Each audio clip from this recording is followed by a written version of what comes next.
Let's do it. All right.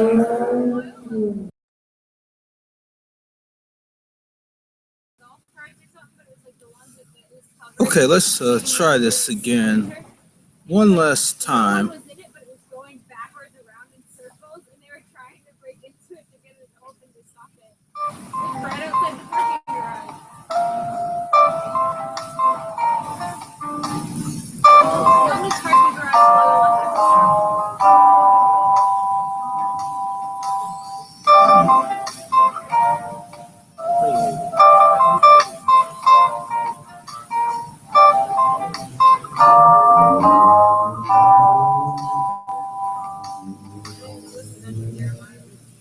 All right. The broadcast got off to a little bit of a rocky start. I'm broadcasting outside, loud noise out here, but it's a fantastic night. Welcome to the broadcast, everyone. This broadcast is going to be about why pro-choice is pro-abortion too. Earlier, I did hang out earlier today, outlining my reasons why pro-choice is pro-abortion, and no pro-aborts came in the hangout. So I said that I'll probably be doing another hangout later, and here you go. Here's another hangout, and this is me challenging any pro-abort to come up in here and prove that pro-choice is in fact not pro-abortion. So, I mean, let's see if you can come in here and back it up. I mean, I can go on all day on why pro-choice is actually pro-abortion, but I've said it many times, and I'll say it again. Pro-choice is pro-abortion because, I mean, for the simple reason why you have to, if you were to use this argument for rape, for example, pro-choice would also, apply to rape as well. And what do I mean by that? I mean, nobody would take it seriously if, let's say hypothetically rape was legal and we were to say, well, I'm not pro-rape, but I support your right to rape and I support your right to choose that, although I'm not personally pro-rape myself. You see, we can clearly see that logic doesn't work there. And anybody who would be for the legal right to rape is in fact actually pro-rape. Because if you were against rape, you would not even want it to even be condoned, even legally.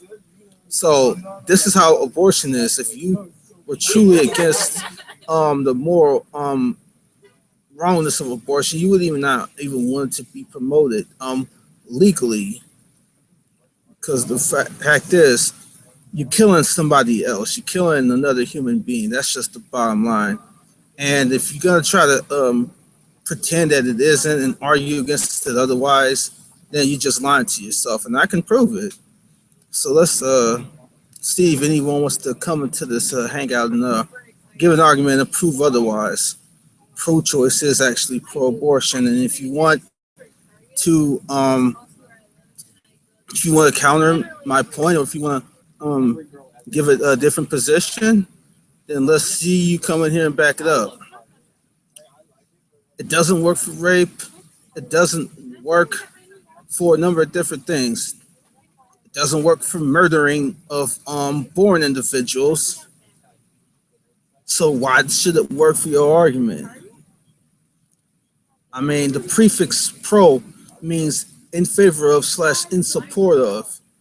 By definition, if you support the legal right for abortion to be permitted, or if you support the legalization of it, if it's not already legal, then by definition you are pro-abortion. That's just very simple.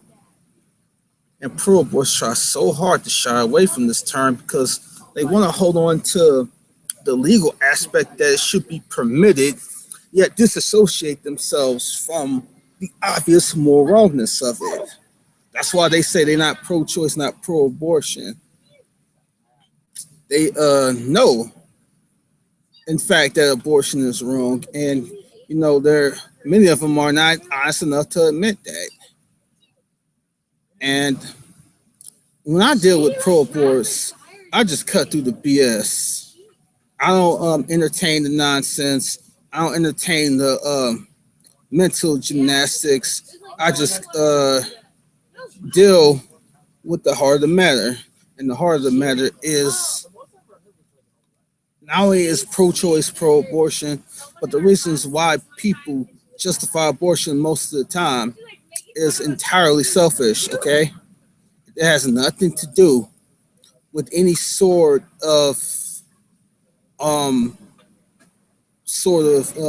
I truly believe in a woman's right to control her body, like as if being pro-life means you don't believe in that, which I absolutely do believe anybody, whether you're a man or woman, should have the right to do what they want with their body. There's quite another different case to me saying you should have the right to kill another human being. And then this is where it gets where they try to make it all murky and try to confuse the issue. They try, well, what is a human being, or what is a person, or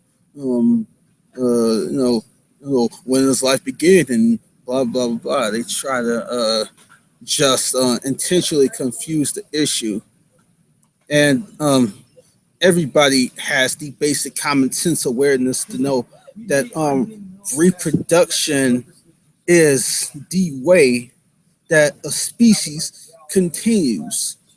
When you're talking about animal species or other animal species, Homo sapiens species, um, it doesn't matter what you're talking about. Reproduction is the way a species exists. It's by reproduction. And understanding that fact, you can't sit up here and pretend and play games like you don't know the unborn is a human being. Everybody knows that human beings don't magically exist at some point in development, or they don't just pop into existence through the magical filter in the womb. It doesn't happen. That's not how it works. They can sit up here and try to pretend 5 ways from Sunday, otherwise, but that's the fact of the matter is that's just wrong. But they're more than welcome to come in here otherwise and prove it. I held a hangout earlier today, and it was for about 2 hours, and nobody showed up. So I'm laying down the gauntlet, laying down the challenge again. You come in here and you explain to me why pro-choice is not pro-abortion if you disagree. And I'm going to be posting the link in the side chat. See, let's go to the side chat right now, and I'm going to post the link. Let's see. All right. Here's link posted. Come in here and demonstrate your position. Sabina, what are you talking about? Is abortion always wrong no matter what? I'm not gonna just be sitting here reading your comments, Bina. It's the weekend now. You can come in here, actually turn your mic on, and let's have a conversation. I ain't gonna be sitting here reading your comments and trying to respond in this way. I understand your situation about you can't have your volume on or your mic on during the week, but it's the weekend now, and I'm pretty sure by now you can be able to turn your mic on, unless you gotta wait till Saturday to do it, because where I'm at, it's late night. I'm pretty sure wherever you are, given the distance between us, it's probably already Saturday. In the East Coast, in places like New York and Florida where I live, it is definitely already Saturday. It's already the weekend. So I mean, I would definitely love to see you come in here and defend your position on the mic. Let's see. Read my comments now. Well, I mean, that's the only thing I've been doing is reading your comments. I mean, I got the link posted. You can come in this room, Bina. Um, if you ain't got an audio, or if you can't use your mic right now, then don't bother typing in the chat. I mean, I'm dead serious. If you're not gonna come here and discuss the issue, then don't bother typing in the chat. Don't waste my time with this nonsense, man. I gotta take care of something real quick.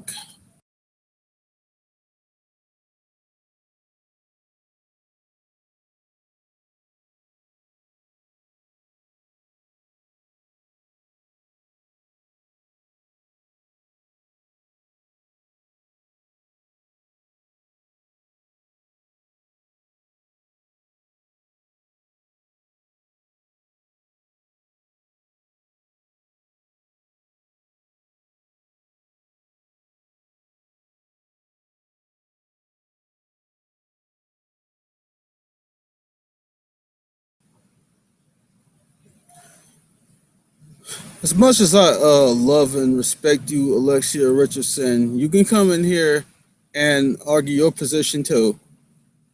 If you're pro-choice or pro-abortion or whatever you want to call yourself, you can come in here and argue your position too. Now tell me, man, you actually have a mic available to talk.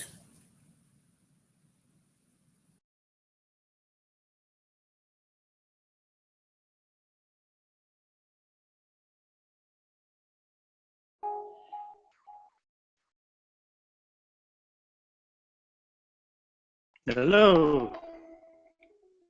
All right, that's much better. I don't think we've ever had like a mic conversation, or if we have, I certainly don't remember. I think the only time was with me and Dawkins. I don't really. That was a while ago, like a month ago. Yeah. All right.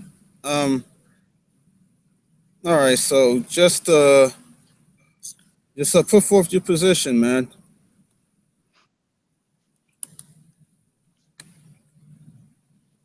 One sec.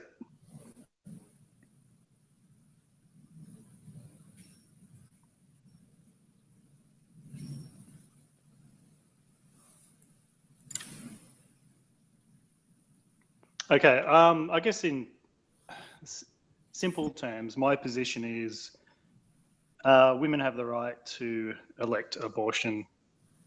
They need to have the access to that. They need to be able the right to have an abortion if need be. Define a need, please. I guess that will make it more complicated. But yeah, I mean, there's a myriad of different situations. Some I don't agree with personally. Some I do. Obviously, emergency situations, which are obviously probably more on the smaller end of the scale, as in occurrences. But I think there needs to be that right, because stating all abortion should be not allowed, I'd like to see how that would work, how that would pan out, not being able to have that right. Do you think any abortion should be disallowed? Well, I follow the law in regard to, I mean, I'm in Australia, I can't remember how many weeks it is, but it would be late term.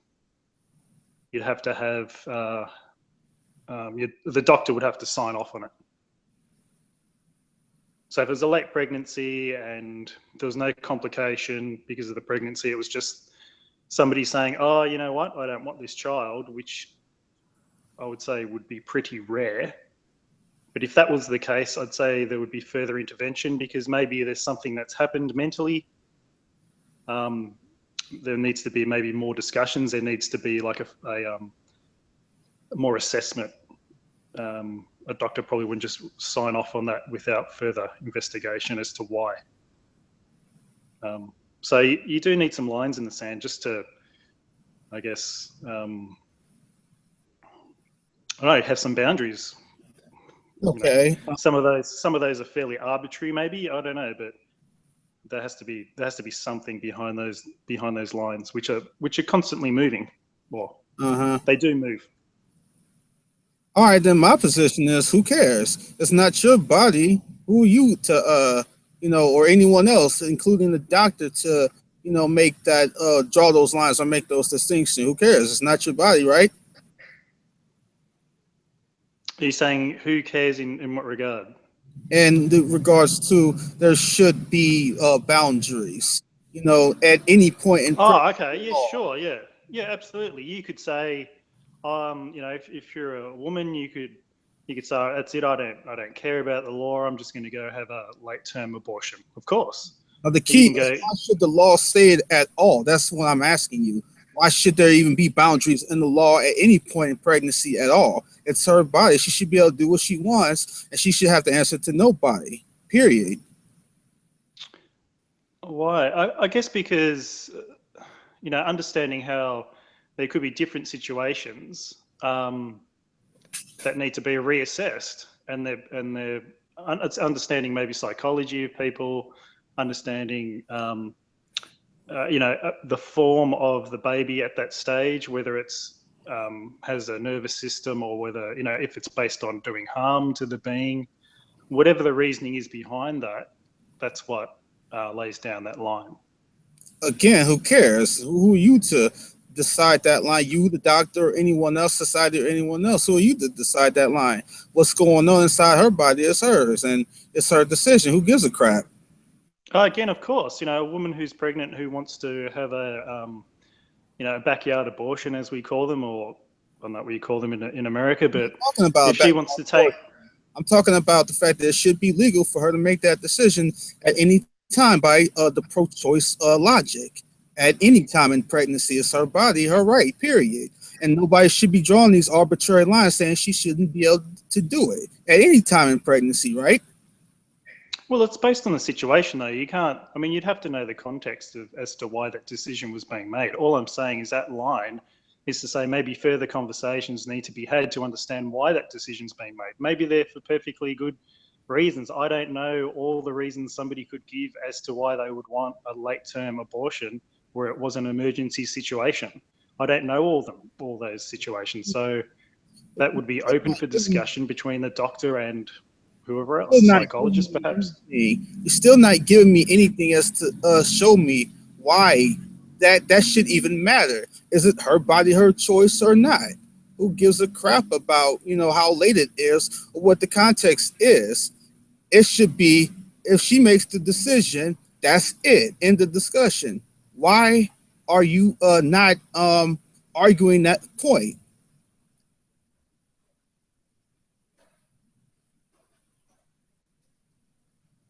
Give me 1 minute. Sorry, Anthony. Oh, all right.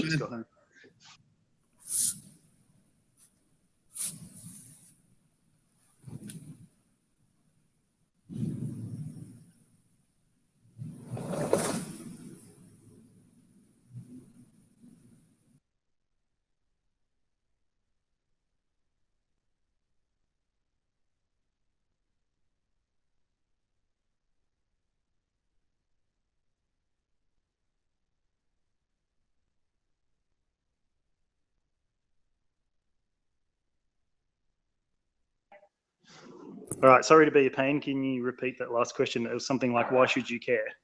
What I was saying is, like, again, why should it even matter? It's her body, her choice. Whatever's going on in her or to it, should be her business solely. Who gives a crap what the doctor thinks, how late it is? As long as that child isn't born, as long as it's inside her body, as long as it's her body, who cares? Okay, so even if she could do harm to herself, maybe that wouldn't. But that's her body, though. If she wants to do harm to herself, why not? They're already trying to argue for the right to die with dignity, death with dignity, like assisted suicide laws. Why not that? Who gives a crap? It's her body. Oh, no. They'll take that right. Okay, yeah. So, like, why can't somebody just kill themselves? All right, let's not Why get is it? away Why from is the attempted point. suicide against the? Let's not Why get is away it? from the point. The point is, if it's her body, Yeah, and you exactly. should be able to take that Do risk. do with it what you want, right? So if it's your Mhm. body, you should be able to set yourself on fire, and it's your body. Yep. Whatever she wants to do, however she wants to however late she wants to get the abortion. Maybe the procedure would have to be done, however the abortion doctor or a medical professional would perform the procedure, but ultimately the decision still lies with her. There shouldn't be any questions being asked to why she's doing it that late.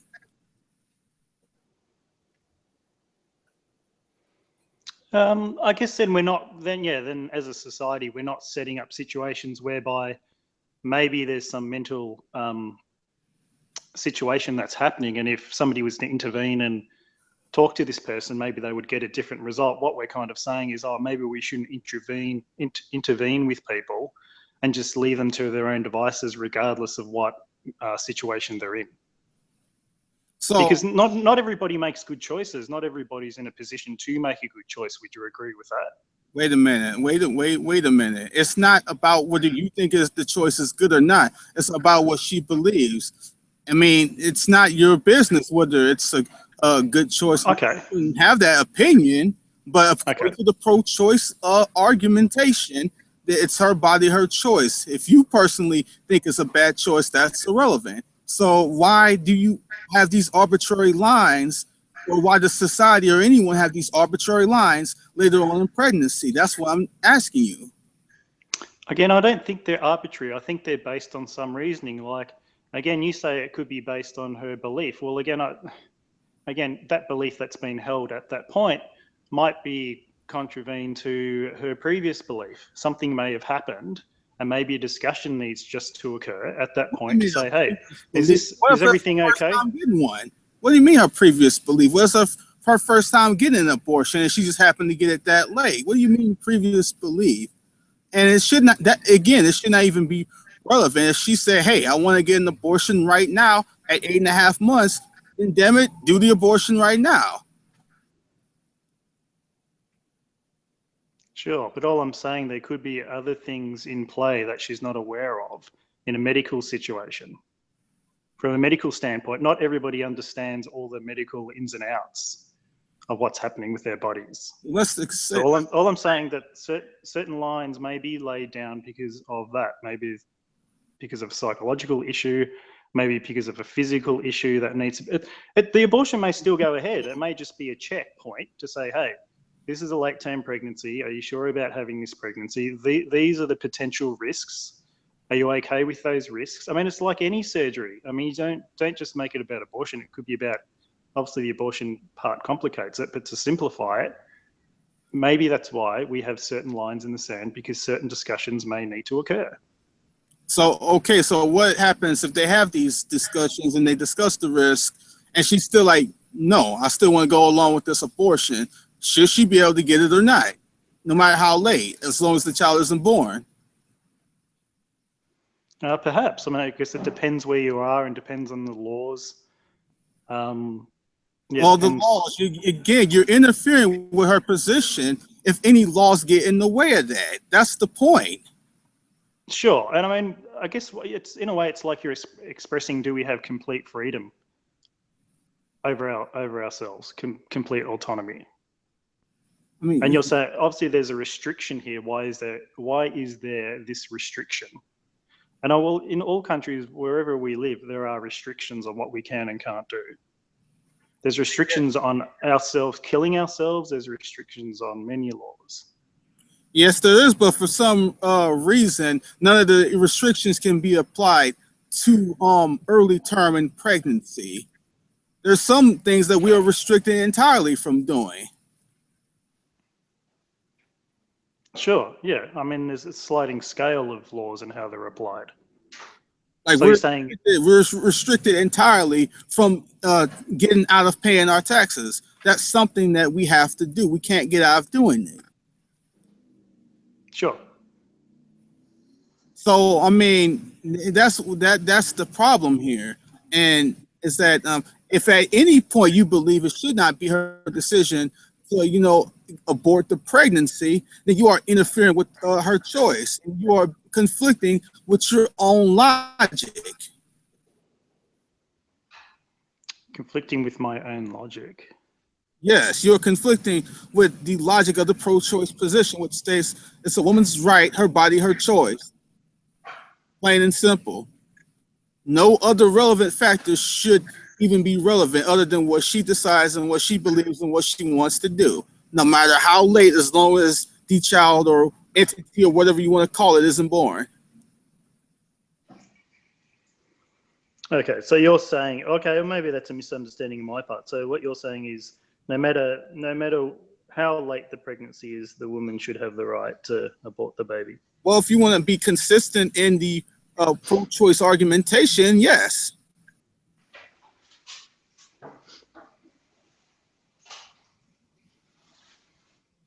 Well, again, like I guess the only way I could see that is based on the context. But again, you're saying, well, yeah, if she's making that decision and she says, well, that's perfectly good for me to do it at this point, regardless of the risks, regardless of something that may happen to her physically, ultimately that's still her choice. Right. So that would be the pro-choice movement or position. Right. It's consistently, yes. And I find it very, very rare that anybody's actually consistent with this position.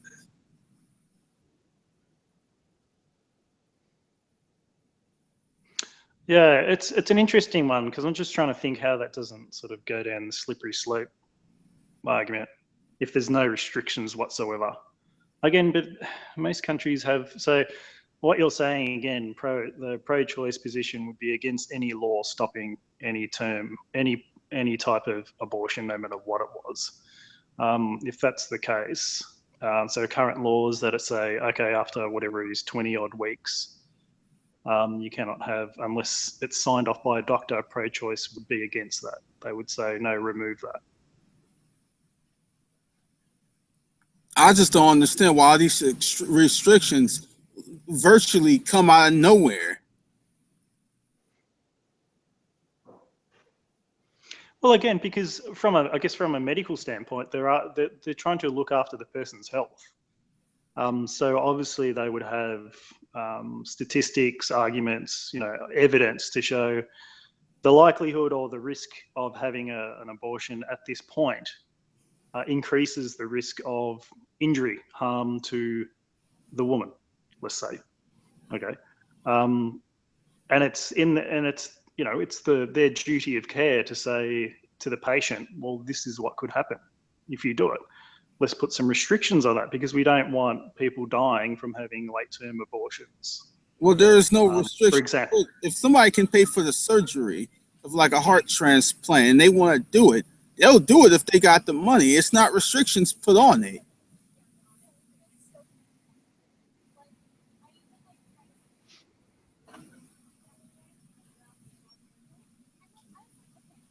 So what I'm saying to you is, and what I'm submitting to you is, she got the money. She's heard about the risk. She understands the risk.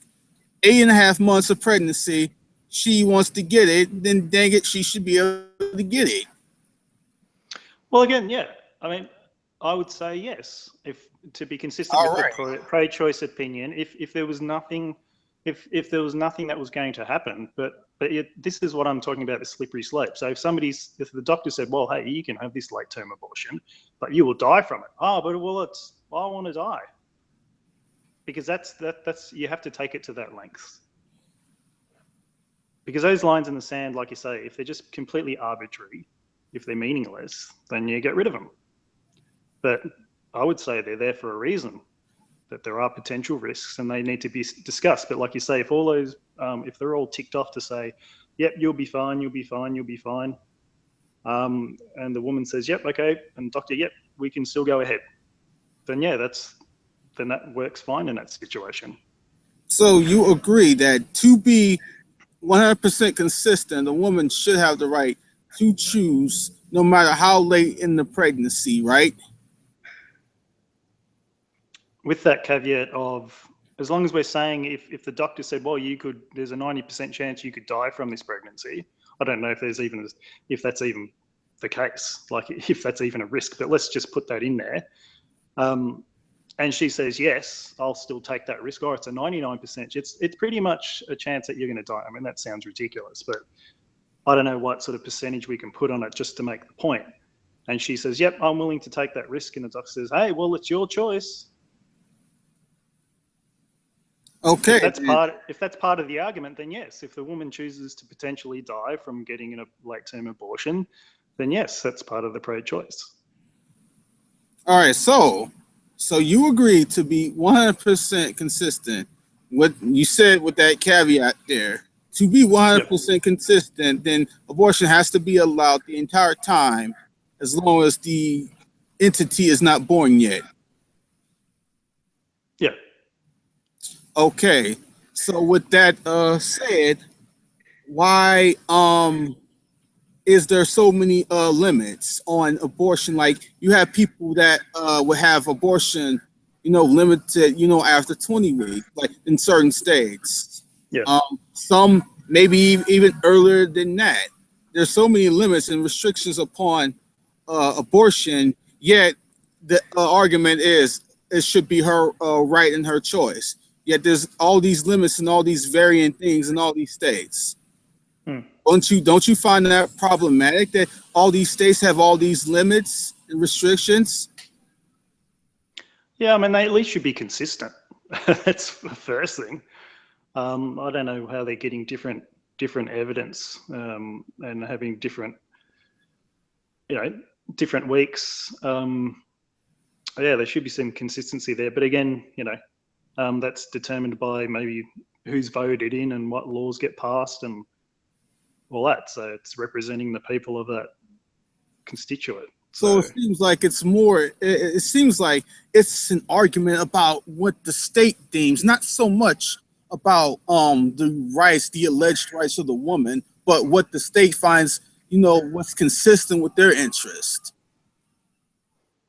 Oh, sure. I mean, yeah, laws are passed and people have to abide by them. I mean, if the laws change, obviously that changes the rights. And that changes the whole scope of this argument then, because they're talking this argument is about, well, we can't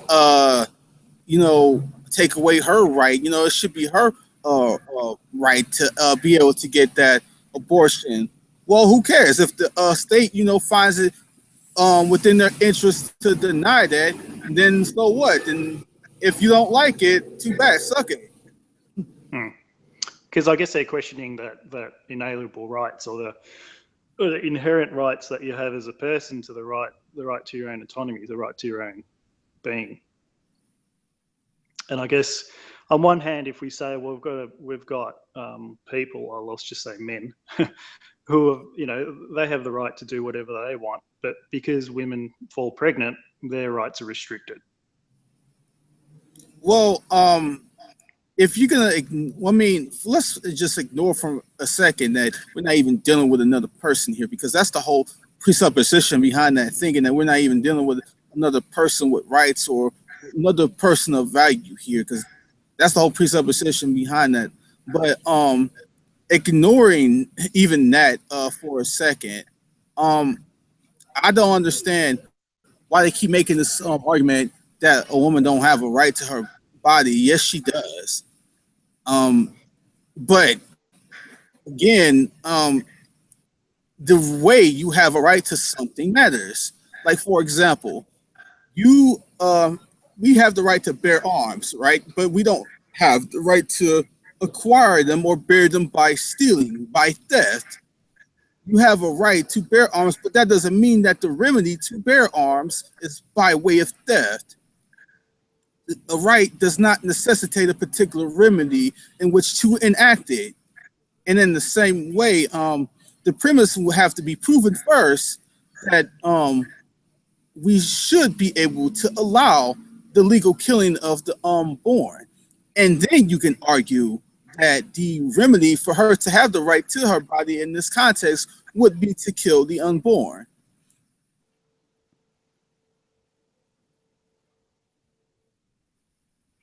So yes, the right does not necessitate a remedy. Saying that she has the right to her body does nothing to prove whatsoever in any way that she has the right to kill the unborn. The unborn should be able to be killed without due process of law.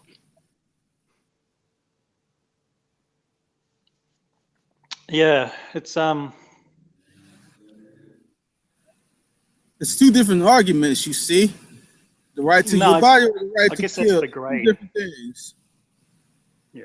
And you have to prove first that there is a right to kill the unborn. You have to back that argument first before you can say, oh, it's just a right to her body. Well, you got to deal with the unborn first. You got to make that position first.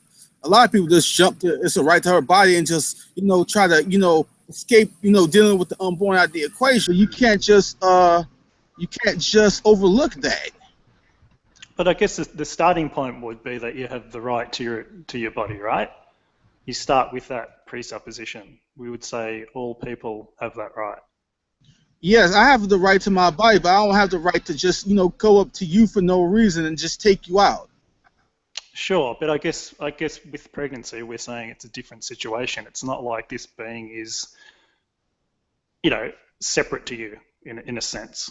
Well, why is it a separate situation? Would it matter if a child was in your house and you said, well, this child don't have a right to be in my house, and then you drop the child off in the middle of nowhere? No, obviously not. I mean, this is the thing with pregnancy, that this being is in a way part of you. But it's property, right? The child is in your body, and the child is apparently your property, okay? And it's the same thing. The child is in your house, and the child is inside of your property. Either way, the child is inside of your body, which is your property, and the child is inside of your house, and the house is your property. And you say, nope, I want to assume my autonomy to my property and expel the entity out of my property, be it whether my property is my body or be it my property is my house. Well, I guess the difference there, and I've heard you, discuss about personhood.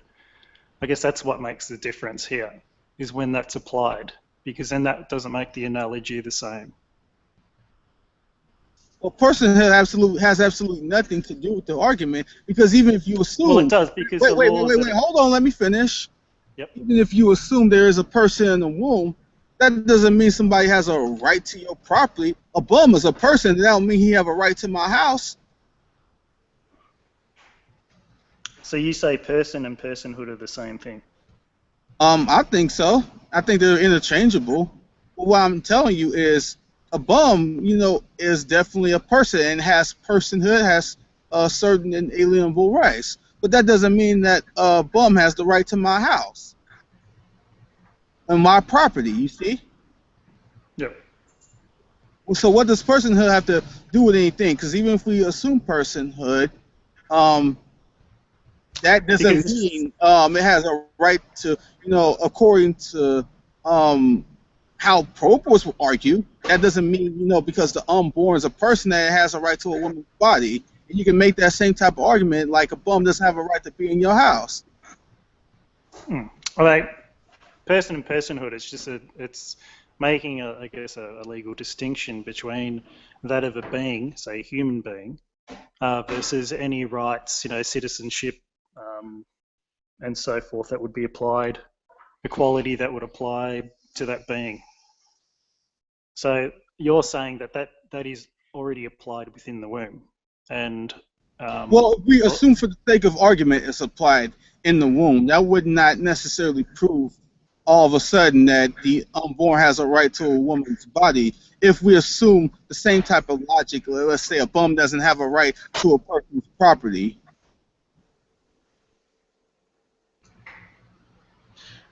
So this is my question for both of you. How far along does the pregnancy have to be before you would consider the baby a person per se? Conception. That's it. Conception. It. Yep. What about you? Ina? Yeah, I mean, it's once once it starts, once the cells start forming, well, it's going to end up being if it obviously makes the term, it's going to be a human. It's not going to become something else. I mean, yeah, that's true. I agree with that. But I guess when this is the thing, right?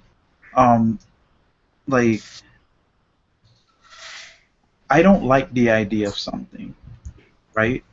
And this, especially particularly abortion, but there's just certain things that where sometimes you have to be more realistic, right? I mean, take for example, do you consider sperm cells to be living entities, right? Do you consider them to be persons? Whenever the sperm cell makes contact with an egg, I mean, is it actually a person, or is it just a bunch of cells that are just multiplying? Is it any more different than um, other smaller multicellular beings that are out there or whatever? We Does talk. that make sense? So my Yeah, sure. question is, the reason why I asked the question is why, if everyone agreed that, if everyone agreed with you guys that this being is a person, since like the second sperm meets egg, then why is it that in so much different countries, in so much different states in the United States, that they all have these, basic like different rules and different times as to when abortion would be legal and when it would, I'll and tell stuff you like that. why. I'll tell you why. Because men are fallible, plain and simple. That's why. It's the simple. It's the same type of reason. Why certain countries may even allow something as horrific as rape, while certain countries still allow oppressive slavery and all sorts of horrific laws. Why in certain countries, certain belief systems are illegal because men are fallible, point blank. That's why. I mean, yeah, but don't we learn our lessons through that though? The fact that we are. I mean, if we weren't, that we'd be considered morally perfect and perfect in pretty much every way, right? So we wouldn't make any mistakes, and therefore we wouldn't have anything to learn from. And sometimes you got to understand that certain things, when it comes to certain things, it takes certain cultures, you know, some time, or some cultures they develop differently, you know, at different speeds.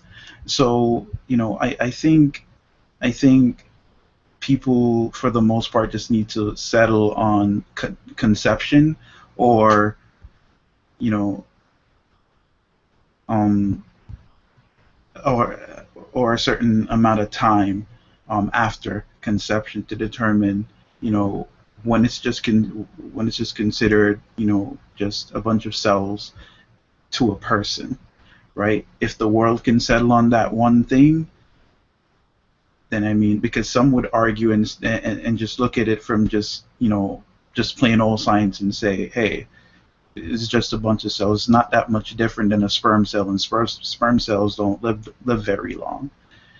So I mean, try to look at it from that point of view. Like, I definitely understand, especially Antonia's point of view, you know but I'm looking at it from a more, how should I put it, I guess pragmatic, I don't know if that's the right word, you know to where, you know it's not just black and white, because Antonio, if you were a doctor, right, and a pregnant woman ended up in an accident, and she's close to giving birth, she's not gonna live, right? Or the situation goes, if you save the baby, she's not gonna live, right? But if you try to save her, the baby's gonna die. What would you do in a situation like that? She doesn't have any friends or family that's available to make that choice. What would you choose? Would you save the lady, or would you save the baby?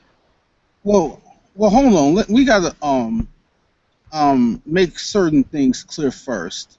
Hmm. Like before I can even deal with that. Like for example, let's say for the sake of argument, we say we will have to um allegedly kill the baby to save the mother.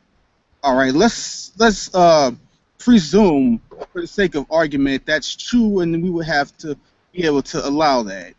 Now, would you then, you know, be for banning cases of abortion outside of such instances? Yes or no? If I would support it, it just depends. It's situational. It depends on the situation. Wait a minute. So and basically, you think it's situational, and it really ultimately has really nothing to do with whether her life is in danger or not. So it could be situational, even if it has nothing to do with her life Yeah, on the line. Correct? that depends because take for example, some women might get put in a situation as to where it could drive them into severe depression because they don't want to be in a particular situation, right? They if they had the opportunity to to not be in a particular situation that they know that's going to be a detriment to them, then why shouldn't they make that choice, right? One could make that argument, right? Because they don't necessarily have to be in trouble physically. They can be in trouble emotionally and mentally. And depression is a real, real issue right now, particularly for a lot of women in this country. So I mean, as I said, it's situational. You know,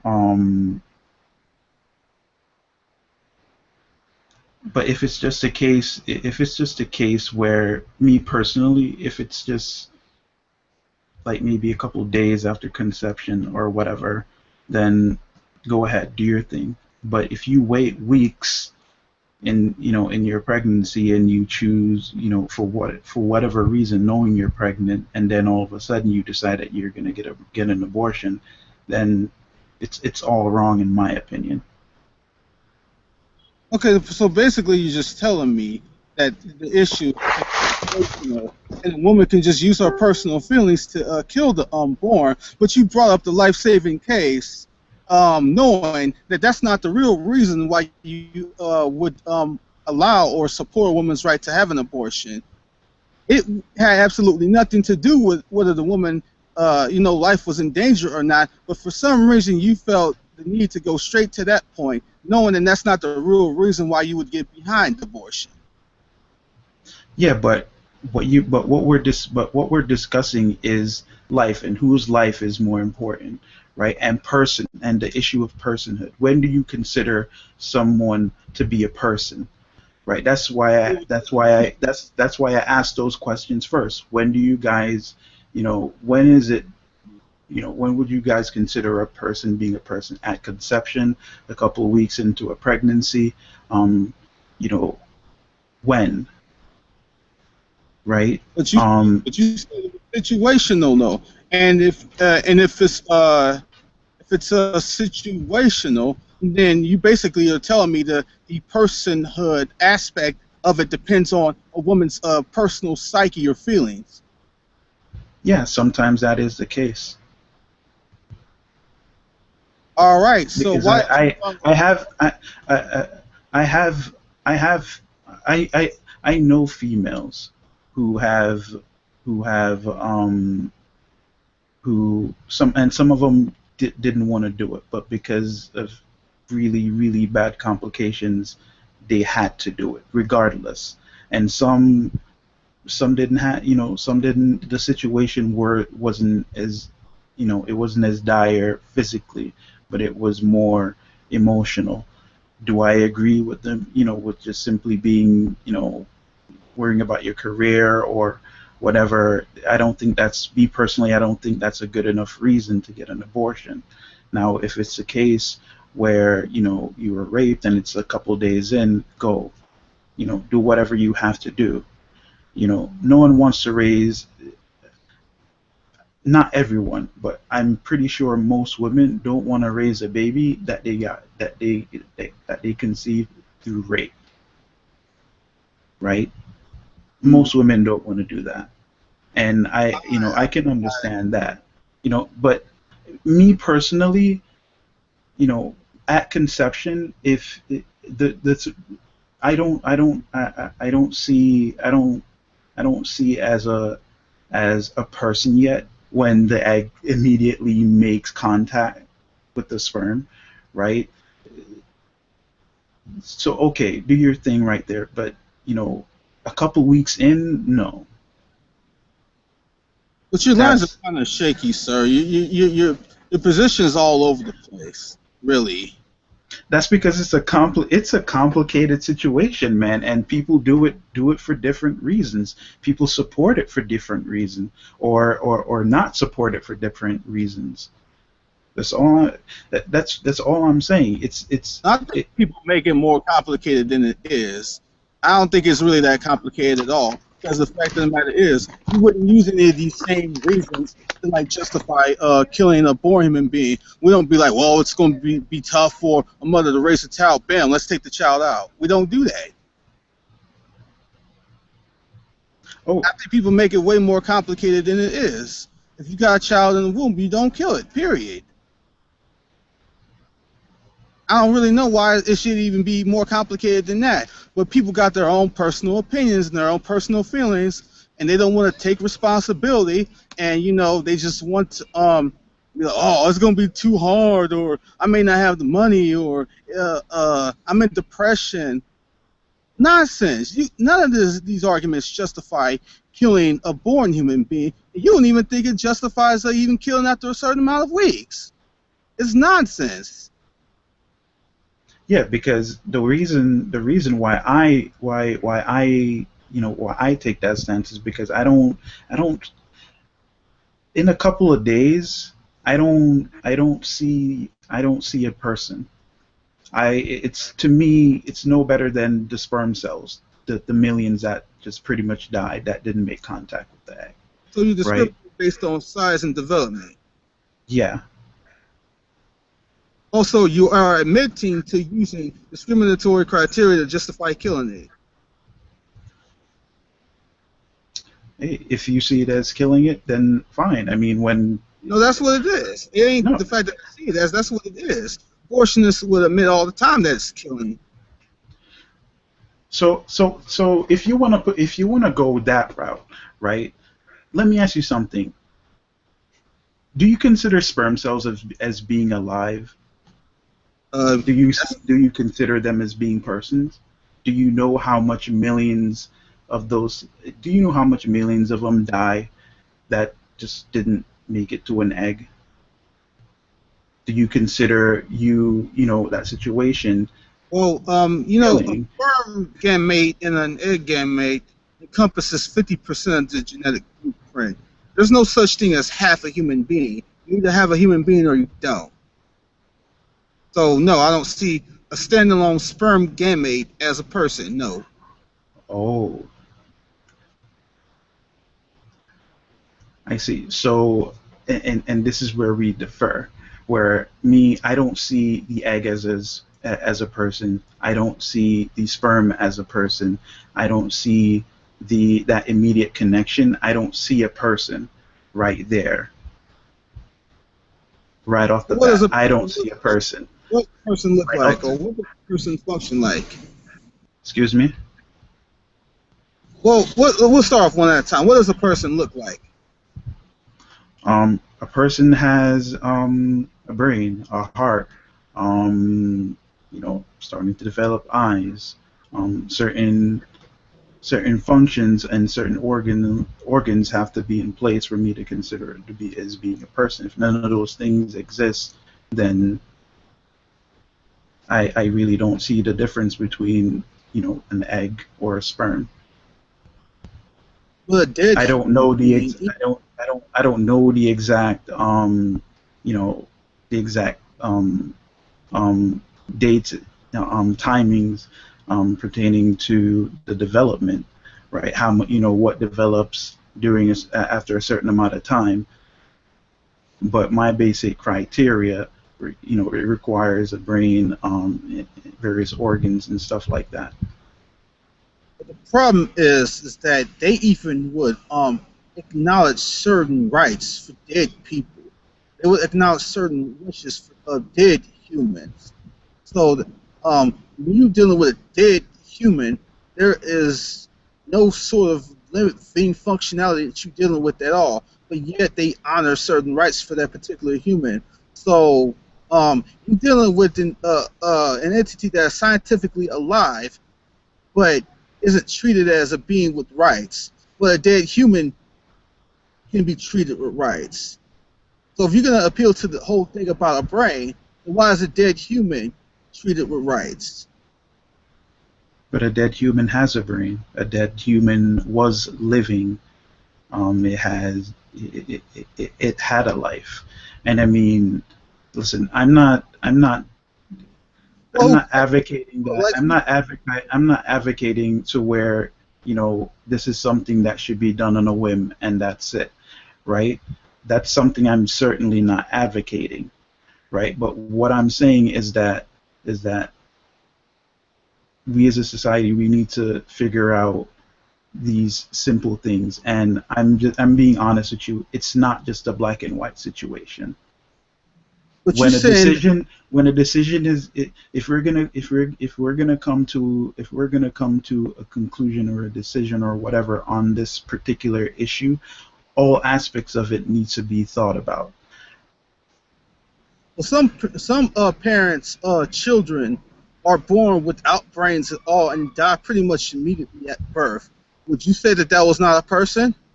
No, I wouldn't say that. Okay, then why But would you brains, have a yeah, brain? but brains wasn't the only thing that I said that needs to be in place. Well, wait a minute. So a person is the sum of their parts, their physicality. That's what you're telling me. Yeah, but do at a certain point in development. Okay, so if a certain parts taken away, like a human is born and they get decapitated in an accident and they lose their leg, are they less of a person? Technically, yes. Are you serious? Oh, yeah, but he's making a distinction between the person as a being and personhood, one that has citizenship, identity, and something like that. No, hold Person, on. person synonymous with a being or human being is different to personhood, as in identity of that being.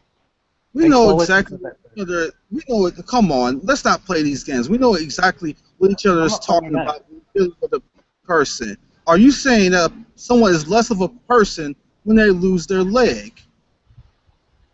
Yeah, he's saying yes, as in a joking sense, because obviously if you lose your leg, you're less weight, so you're less of a person. But No, the personhood remains. If you're gonna joke around, and not take this No, seriously.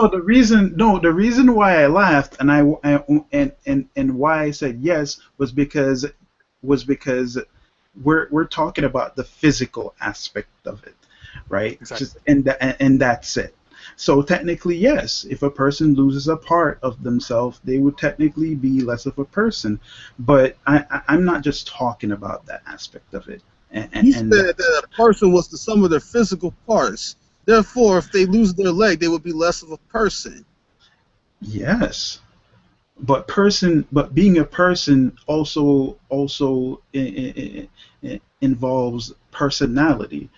But then you're throwing the non-physical aspect into there. First, you started off with Yeah.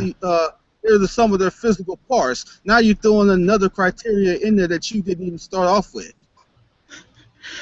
When somebody refers to you as okay, as a person, do you only think of just the physical aspect of it? No, right? Now, I don't think any of the physical aspect. I don't think personhood has anything to do with your physical aspect because you're not less of a person just because you lose your leg. You're still a person.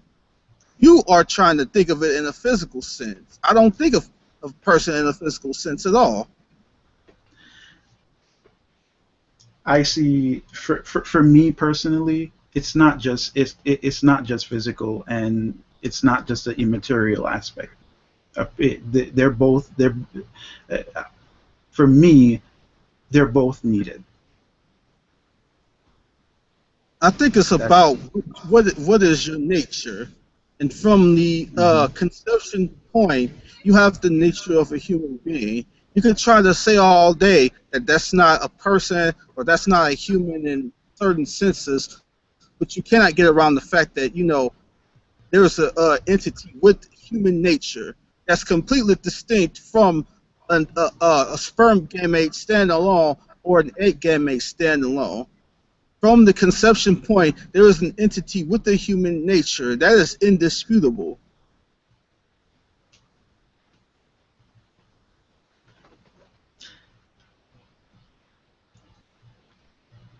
No, I mean, listen, as I said, there are certain things that, as I said, I don't like the idea, right? But it's just not a black and white thing. That's Okay, all I'm saying. is it a black and white that abortion should be illegal from conception? Is it black and white? Then, like, abortion should not be illegal from conception. Is that a black and white principle?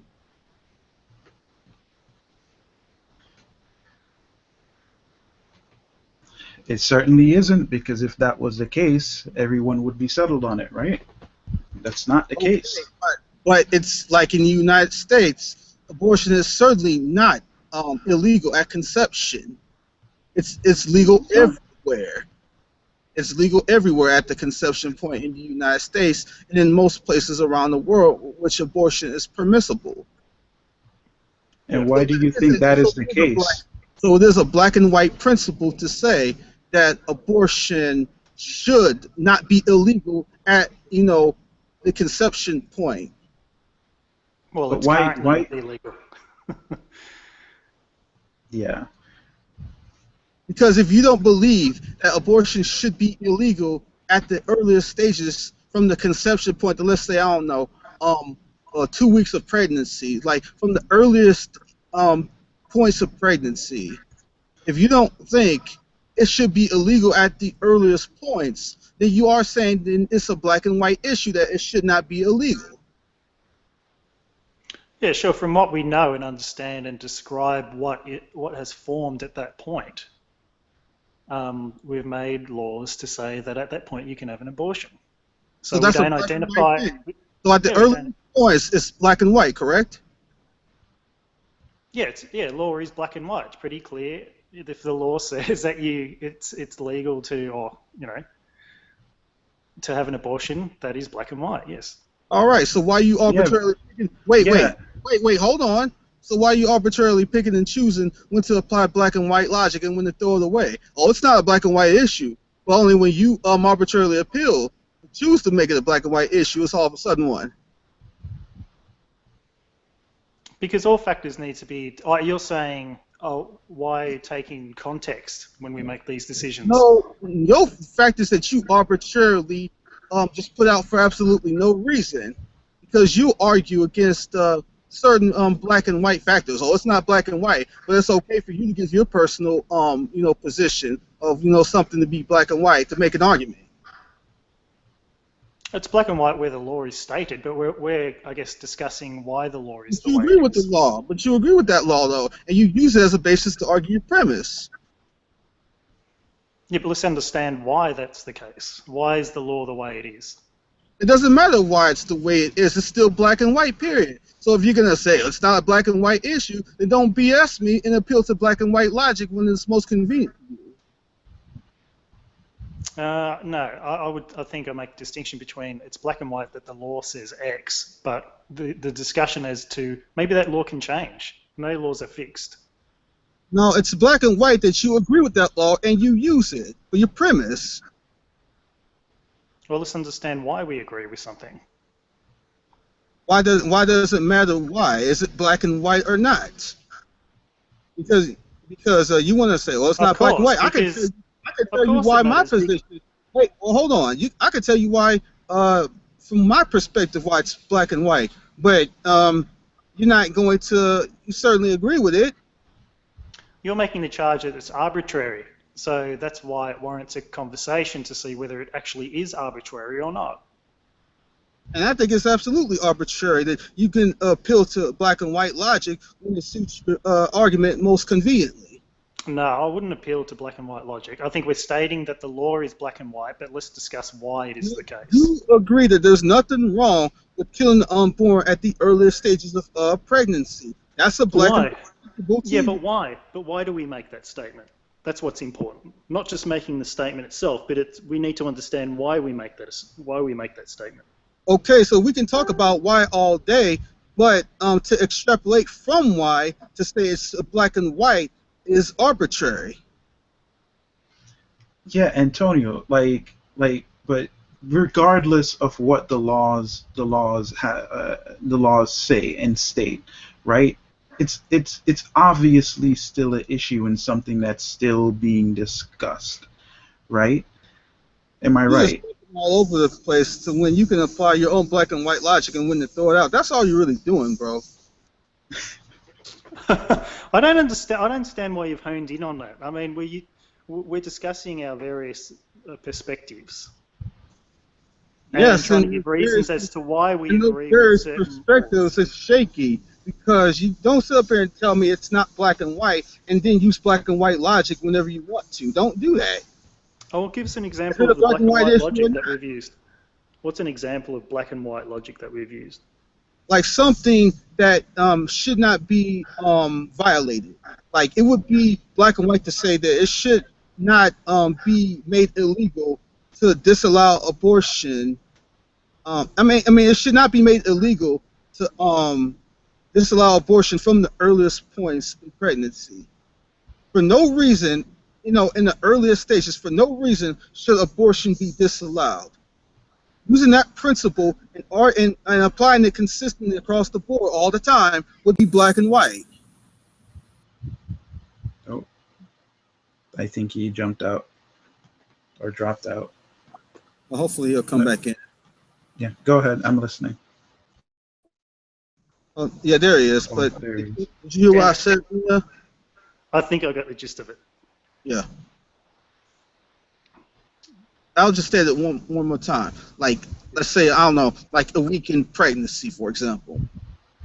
Let's say that it should never be disallowed for any reason whatsoever for abortion to be allowed for any reason at all. That should never be disallowed. Applying that principle consistently across the board is black and white reasoning. I don't think we could ever make that statement. I don't think we can make absolute statements. We're only making statements based on current reasoning and evidence that we have current. The application of it applied consistently makes it a black and white thing. That's what I'm telling you. Yeah, the current laws are black and white as they are applied. No, you agree with it. It's not just the law says it, but you agree with it. And if the law didn't even say that, you would still agree with the position that it should not be disallowed. No body should have it disallowed because you truly believe a woman should have that right. So even if the law didn't say so, you would still agree with that principle. So don't give me this garbage about it's the law. It's about what the law says.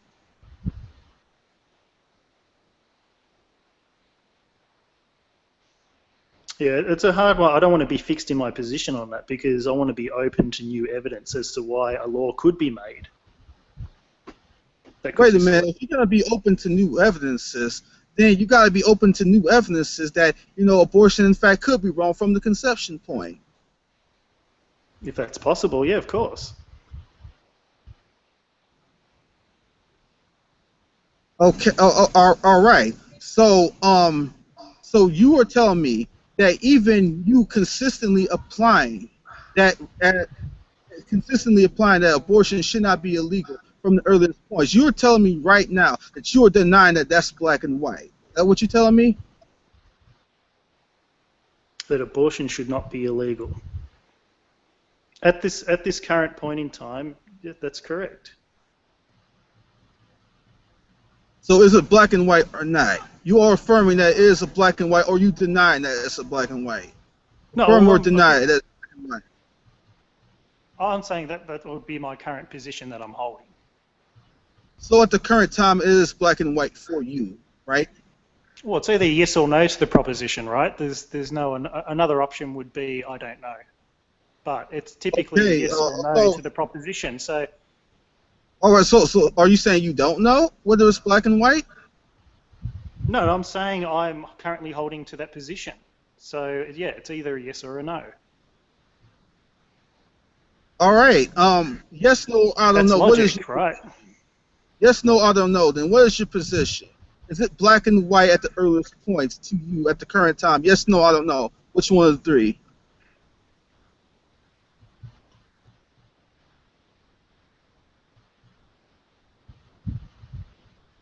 I think he already answered you. He was pretty much saying yes. Oh, he said yes. Is that what he said? Yeah, from what I Yeah. extrapolated. Okay, so if we know that it's a black and white issue, then don't try to argue against using black and white logic. If you can use black and white logic, then so can I.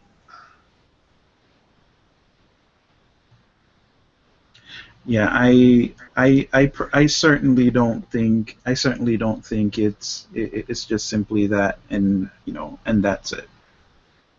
I don't think Oh, so it's even more reasoning. So it's just beyond a black and white issue now. Is it black and white or not, man? Come on.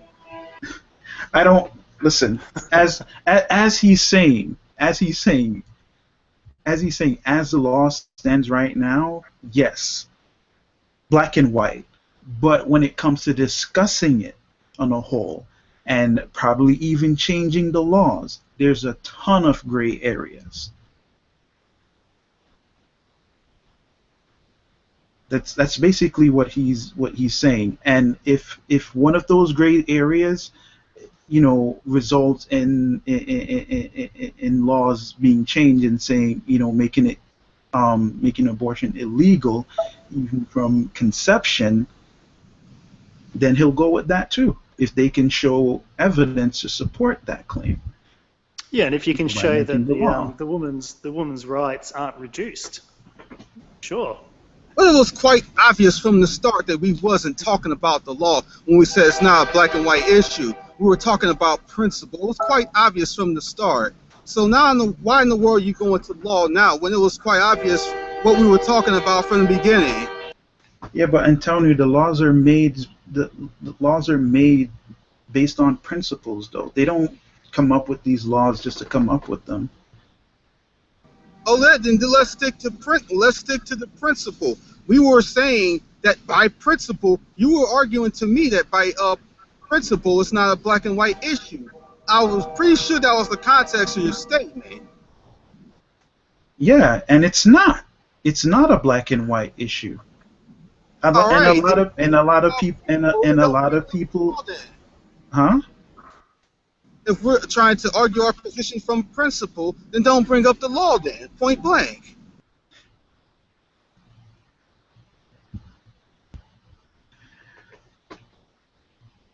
Okay. Because I think the only reason why the whole law thing was brought in was, I guess, mainly to show that, okay, as it stands now, you know, discussions were had on the issue, basically, right? And both both sides of the arguments was taken into consideration during discussions, right? The moral aspects of it, the physical, the emotional aspects of it, and all that stuff was taken into consideration when these laws were being created or discussed, and and even voted and even signed into place. Right now, as you said, laws are not fixed. For all you know, one day it could completely change and it'll go into your favor. You never know, right? But nothing's necessary, and this is why it's not nothing's wrong with it's not bad to necessarily have these gray areas, because it's because of these gray areas that we have the potential to change the laws. Does that make sense? I just want to know what y'all believe. Y'all believe a woman should by principle, let's stick to the principle right now. Do y'all believe a woman should have the right to have an abortion at the earliest stages of pregnancy or not? That's all I want to know. What do y'all believe? Let's not, dance around and confuse this issue way more than it needs to be. Well, as I said, I don't like the idea, but I mean, like, I don't know, a day up to a week maximum for me personally, I don't have an issue with it. Anytime after that, then I guess, because at that point, chances are she already knows she's pregnant, and you know, she needs to make that decision right there. And whether or not it's an easy decision, I mean, to me personally, it's irrelevant. But I don't think it's going to be an easy one for the most part, regardless. And it doesn't matter the form of conception, whether it's by mistake, rape, or through love, or whatever. That's my stance on it. I don't like the idea, but it's just one of those things where it's not that simple. So that's my position on it. But it is that simple that you hold to a black and white principle at the earliest points of pregnancy.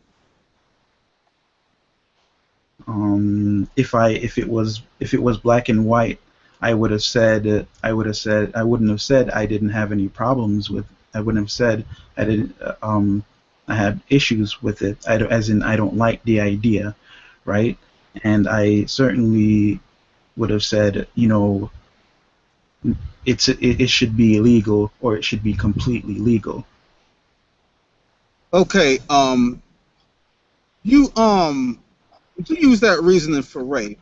Like, I don't like the idea of rape, but I'm not gonna say it should be whether it should be legal or illegal. I don't like the idea, but I mean that should be a person's choice. Would you use that same kind of argumentation for rape? For the instance of rape? Yes. Yeah. The person is gonna make that choice at that point. And you're saying that let's hypothetically assume that rape was legal. That would be perfectly valid argumentation to use. Well, I'm not pro-choice. I'm not pro-rape, but I don't like rape. But I mean, I'm not gonna argue to take it away legally. Yeah, but this is why I said in my statement that whether it's out of rape, love, or mistake, it doesn't matter. Now, I'm talking about rape itself. Would you apply that same logic to rape? I don't like the idea of rape, but I don't think rape should be illegal. Does rape reduce people's rights? The what? Does rape reduce people's rights? It doesn't matter. It doesn't matter. It's not. No, it has nothing to do. Wait. Well, hold on. We're talking about principles, right? Hold on. Wait. Stop. It has nothing to do with whether it reduces people's rights. I can make the same argument that abortion is a reduction of the unborn's rights by it being killed. But y'all won't allude to that argument then. So if you want to take the unborn out the picture, then I can take the person or the human or whoever is raped out the picture too and apply the same logic. Sure. Well, maybe that's where the discussion we should go back to again: person versus personhood. When does a being have rights and when does it not? Why? Why does a person have rights at some stage and not on others? Well, I think what Antonio's let me see if I can understand you. What I think what Antonio is basically saying is that person, since that person's from conception, there's life, right? And since there's life, then the person has right. Not just life, a human being. All right, let's make that very clear. Not just life. Okay. So the zygote has the same rights as the mother. Yes, I would say so. Absolutely. And in a situation where they're both going to die, you've got a choice between saving one and the other. Who has more rights to save? You're doing the same thing that Odin earlier already talked about that point. And I said, for the sake of argument, even if I were to agree with you that we would allow intentional killing in a life-threatening case, then would you then join with me and ban abortion outside of other cases? And he said no, it was situational. Listen, if I was in that situation and I was the doctor, I would have made the call and saved the baby, because I would think that the mother would want me to do so, even though I don't know how she conceived, right, or the reasoning behind it. I would save the baby. But the point is, the life-saving argument has nothing to do with why y'all support abortion, because as you said, Odin, you think it's situational, and to just appeal to the life-saving argument is intellectually dishonest, because that's not the reason why you get behind it. Because if cases like that, like say that in rape, for example, was the only reason why you would support abortion, then necessarily you would be like, okay, only for those types of cases should abortion be allowed. Any other cases should be banned. But that's not the position that you hold. So to argue those points is not dealing with the relevant issue and why you believe that you get behind abortion.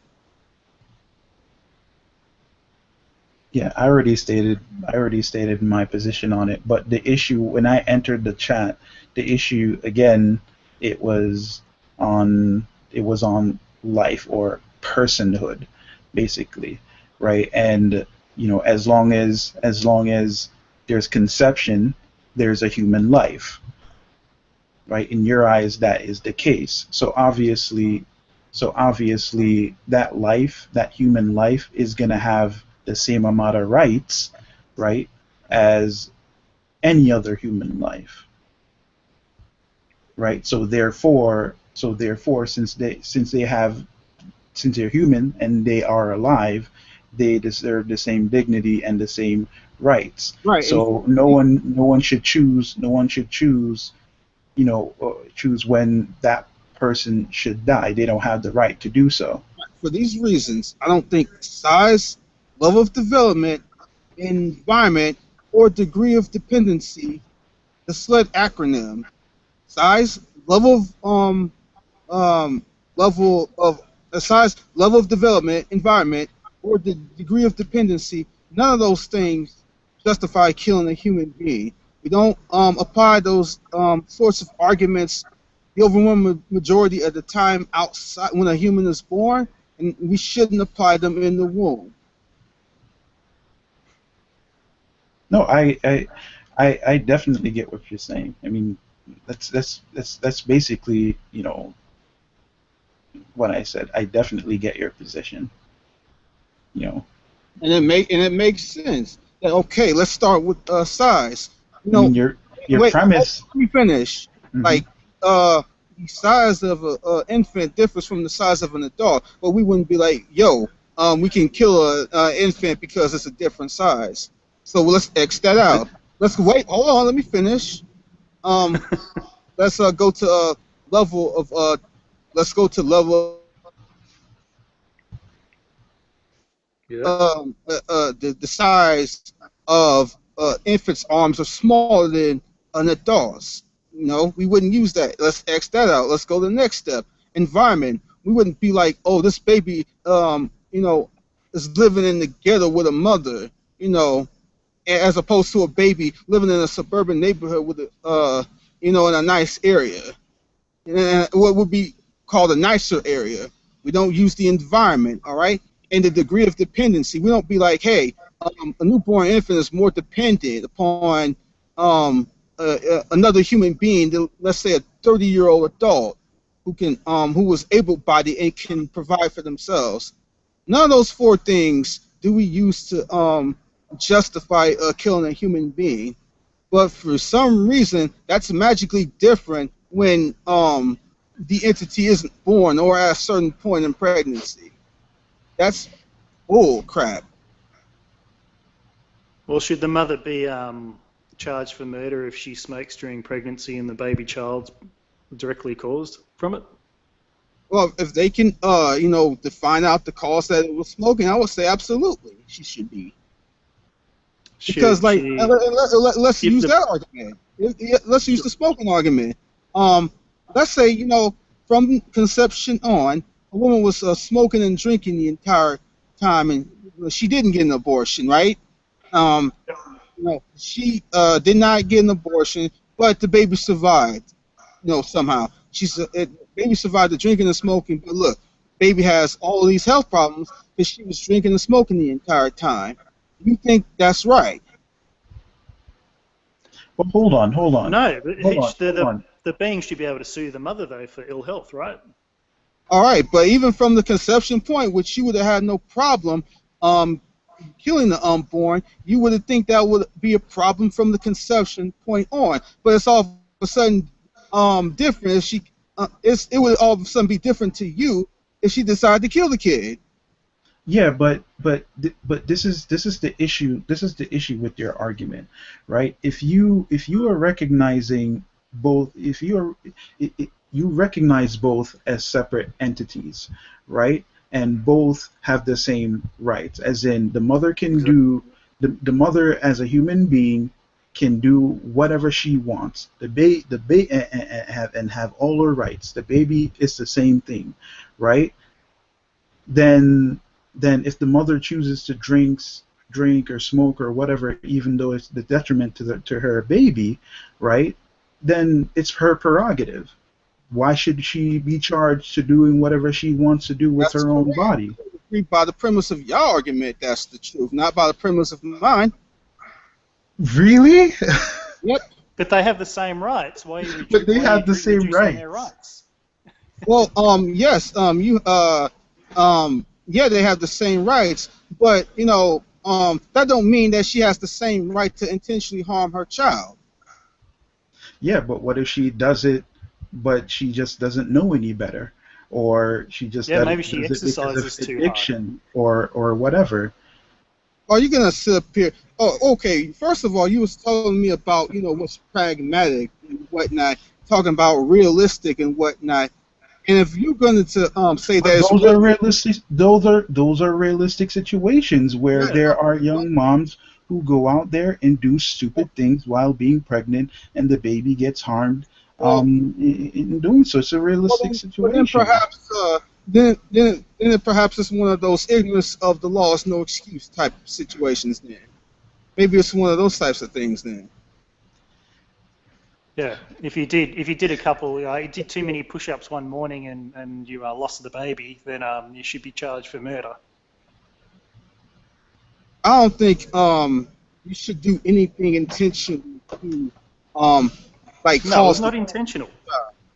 No, this Right, is right. And I think that would be like for example people for some reason adults, the mom and dad was roughhousing in their home, and somehow in the middle of the scuffle, them roughhousing, they end up hurting their born child or killing it unintentionally. Sure. It would be dealt with on a case-by-case type basis. Yep. I mean, but that's quite a different cry than intentionally, going to a clinic and having an obstetrician surgically chop the baby up.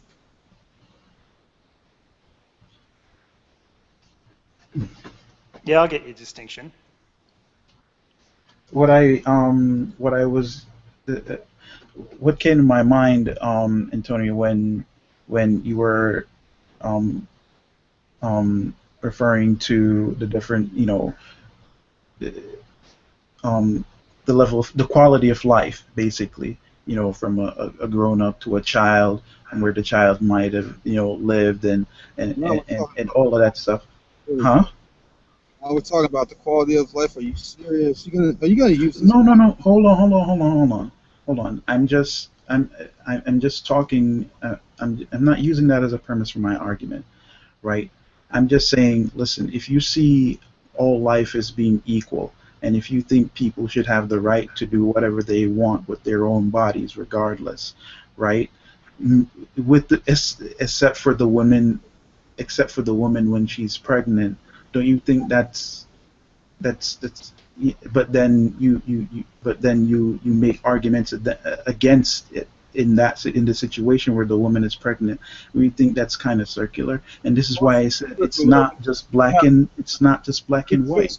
Because what you would have to do, she would have to avoid, the consequences of her actions, which affects another person. That's what you would have to do. And it would be the same kind of argument, if we were to say rape should be legal, and then you just kind of avoid, well, they should be able to do what they want with their body, and just use their body to rape someone else, and then just ignore the person in the process. That's what you're doing in this case. Is you're ignoring the person in the process. See, You're not saying that they're actually equal at all. You first started off with saying that they're equal, but then you ignored the effects on the other person of her actions. hold on. You're literally contradicting your argument in the same breath. Hold on. This is the reason why I brought up that situation and asked you the question, right? Yes, both the mother and the child are separate entities, right? But you have to understand the child is dependent on the mother.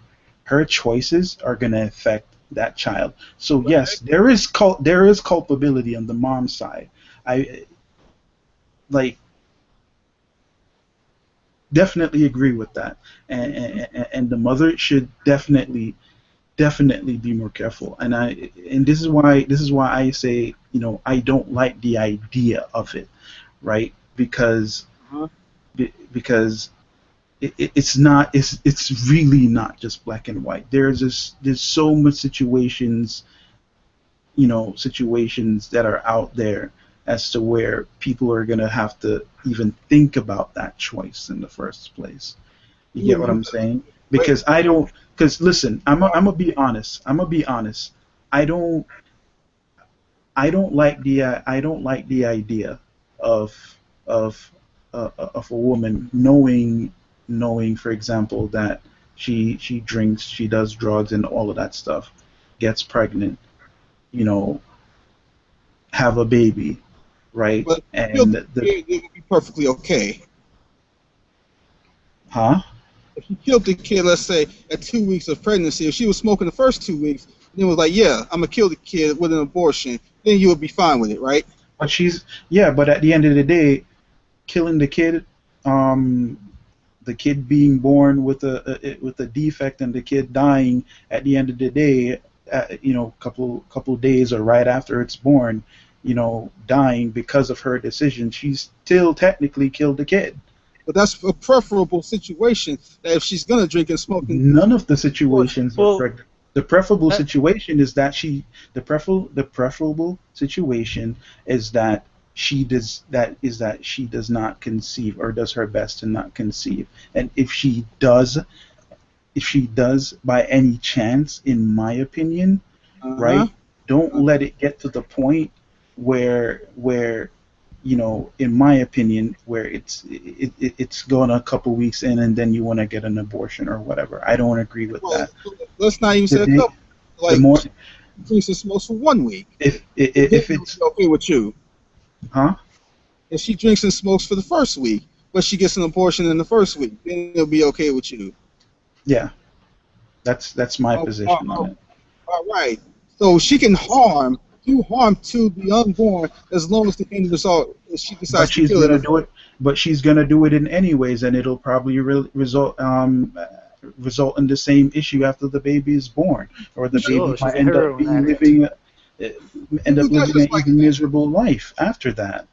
Dude, that's just like saying it's okay to torture and just rape somebody to death as long as. Yes, it is. Wait a minute, hold on. You are doing purposeful harm to the person, and as long as you're going to take them out, by actively killing them, it's all right.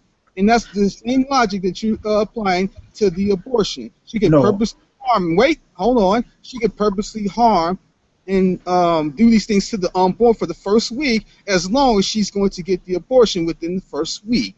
She can harm the entire time before she can get the abortion, as long as it's done within like the first week or so. By your logic, hold on. By your logic, even if it's right after conception, she would still be killing and hurting, right? So at the end of the day, whether it's a week later, whatever she does between that week, even if she does nothing detrimental to the baby during that week, that particular week, and then she ends up getting it, then fine, it's whatever, But the right? But point after is that, in my opinion, harm. The point is her doing intentional harm with drinking and smoking in yeah, the first. let me finish. Let me finish. If the example that you were giving to equate to equate to what I was saying is definitely not a good example, because if I was advocating what you were saying, which is basically, you're basically saying that I'm advocating harming people or rape or whatever, then I would have said, well, you know what? She should conceive, she should still drink and smoke, do drugs and do all of this stuff, and when the baby's is born, it passes, all well. If it doesn't pass, baby lives in a miserable life, or being handicapped in whichever way. Hold on, let me finish. Go ahead. Right, and the mother not caring about the baby at the end of the day because she didn't want it in the first place, still does the same thing and still ends up harming the baby and making his life basically miserable, to put it mildly. So at the end of the day, she's still a bad person. Right. It doesn't matter which route she takes, she's still a bad person. But it is okay with you that she physically, purposely harms the unborn for the first week because she's just gonna get It's the not. abortion. I'm not okay with that. No, he's just stating that's the fact of the matter. You just said it. You just said that you wouldn't have a problem with that. If I asked No. you, if she What smoke, I said. No, Wait, you're hold on. misunderstanding me.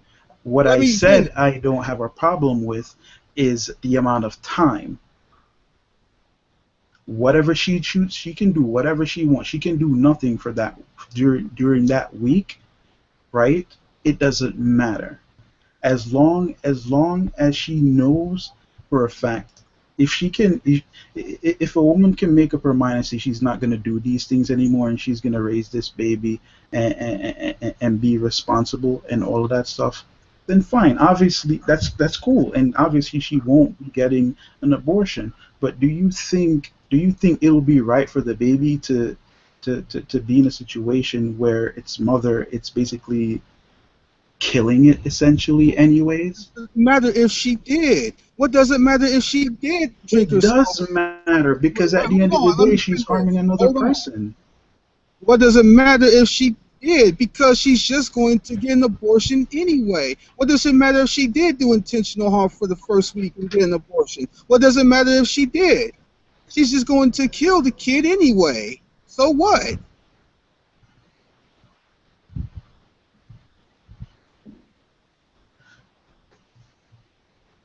My point is, at the end of the day, is that yes, I acknowledge that there are two separate entities, right?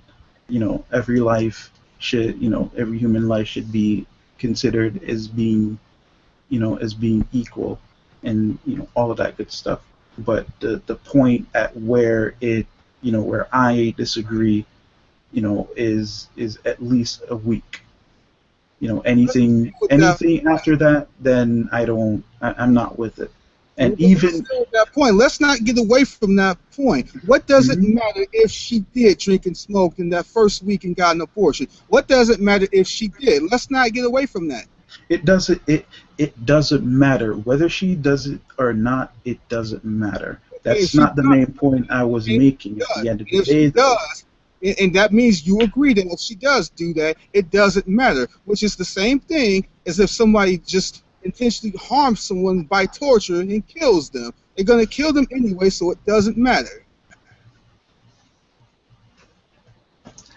Are you comparing first week of pregnancy to raping and Okay, harming now you're somebody going. who's a fully Now you're going back to formed being? size. Now you're going back to Nah, size and level of development. You're doing it again. You Well, I'm discriminate. trying to but clarify what this week. Development. What's the relevance of this week? You're going back to size and level of development, and you're discriminating against the unborn based on your own bogus presuppositions. If you're gonna do that, then I can, discriminate against the person that's raped. So you see no difference. No. So no difference from a group of cells to a fully formed being You a group of cells, that has dude. self-awareness. No, technically we are a group of cells. No, well, you know what I mean. A zygote size No, I know what that you has mean. certain You know what you qualities. mean. Now you throwing extra things up in between. Well, yeah, I'm asking you: is there a distinction between a weak formed pregnancy to a fully formed human So being? you Is there a difference? using level of development. You discriminating with level of development. There, to him, there is no conception, and Yeah, I know. that's human life for him. I know he states though. I know he states they're both persons, right? They're both persons with rights. Using a self-discriminating criteria to justify your position. You're discriminating based on the basis of size and level of development. That's what you're doing. Because there are differences. According to you, people say that there were differences with slaves. So no, I'm lost. so I'm I, sorry, I'm just I don't see what that has to do with this. It's That's really a bad really- comparison, to be Because honest. if you can appeal to your own standards to justify your position, then you have begged the question. So what's wrong with people doing that? You do it. What? By your what? So, but hold on. It starts at conception for you, right? For me, it starts at a week. For him, when it starts for you, better. you know? Well, we'll just look just to keep it. I don't know it's going to get messy, but I don't know. At late pregnancy or whenever we say personhood, let's say after birth. Okay, there we go. After birth, At birth, at birth, when personhood is bro. whenever at the point where it's a sign that this being meets the criteria of personhood. Would you? yeah, that's like fetus. Would you fetus level, agree? bro. Okay, fetus, Would you? whatever that would is. you agree? Would you agree that it's begging the question to say once the baby is born, we should not have the right to kill that baby? Would you agree that's begging the question? Is that begging the question? Yeah. Because what's it assuming? Sorry. Huh? Yeah. What is it assuming? To beg the question, what am I assuming? It's assuming that being born means you all of a sudden have rights. That's what it's assuming. That's the premise that's being begged before it's even proven. Sure, yeah, it's based on that assumption. Yes, okay, we can. That doesn't. So you agree? It doesn't beg the question. correct? It's not a logical fallacy. It's just it's based on the assumption. Let's make it based on the assumption that once you're born, you are given certain rights. So you're saying that's not a logical fallacy? But even No. before but even before you're born, in most countries, in pretty much every country, you do have certain rights. As in your mother can't do certain things to you while you're in her. So Sure, even that's what before I'm saying. then, Whenever that is 20 odd weeks, or 24 weeks, oh, 22 okay, weeks. or whenever that is, okay. Yeah, whenever that line is, I'm not. I don't Okay. have a letter. But that line differs from state to state, country to country, region to region. Sure. So It's yeah, we all would have over the to. place. We would have to qualify what those qualities are to make that. But here's So yours is like all. So technically, yours is all over the place then. Yeah, I guess if I don't explain what some of the qualities are, But- like awareness, like harm, like the ability to feel harm, yeah, so whatever those are. So Mhm. you saying I'm doing it, but Bina also says yes. It would be begging the question to give the unborn, to give the newborn rights, but it wouldn't be a fallacy. And I would say, hey, what if I would agree to what Bina said, and say when you have a newborn, it's begging a question, but it's not a fallacy. What if I say, well, it's not me begging, it's me, essentially, begging the question to avoid discrimination, but it's not a fallacy.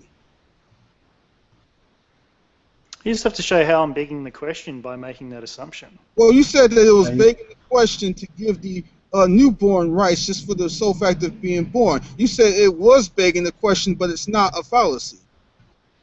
No, I didn't say it. I said it wasn't begging the question. Well, it's not begging the question. Therefore, it's not a fallacy. Okay, so why was it told that I was begging the question in my position? I didn't think I never said you were You begging the didn't question. say that. I thought you said that. Oh, then I apologize. Nah, yeah, no, it wasn't said. All right. Hey, how's it going, Alma? Good to see you, King Matthew too. Hey man, doing good. Doing good.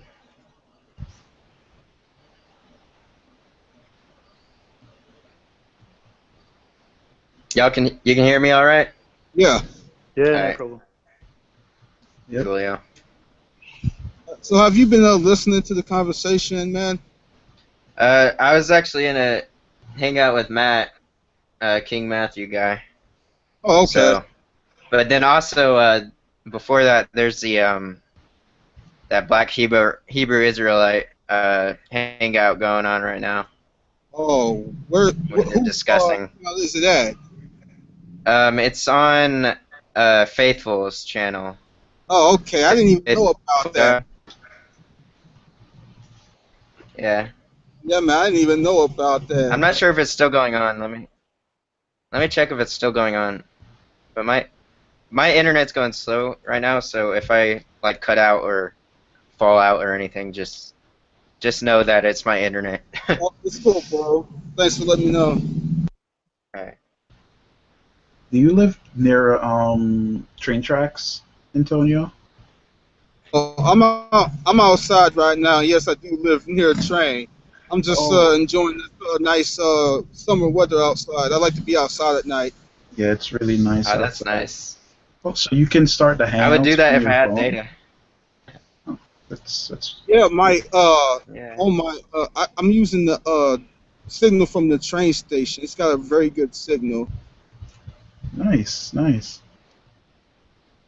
Normally, public Wi-Fi is like So it looks like that other hangout. It looks like that other hangout already finished, Oh, okay. so you're good. Yeah, that's why it was so many. You might have heard people in the back and trains and whatnot. Because I'm just outside. It's just a good night. So I'm like, what the heck? Yeah, it gets kind of loud when you're not talking. Yeah. I should have muted it a little more to stop that interference. Is it Yeah. a subway? Or what? Well, it's not a subway. It's just like tracks outside. That's it. Awesome. Okay. I would definitely do that if I had data on my phone. I rarely see trains anymore, to be honest. Yeah. It depends on where you live, really. They're only in very specific places. Like they're either in very, very small towns or really big cities. They're hardly ever in anything in between. Mm-hmm.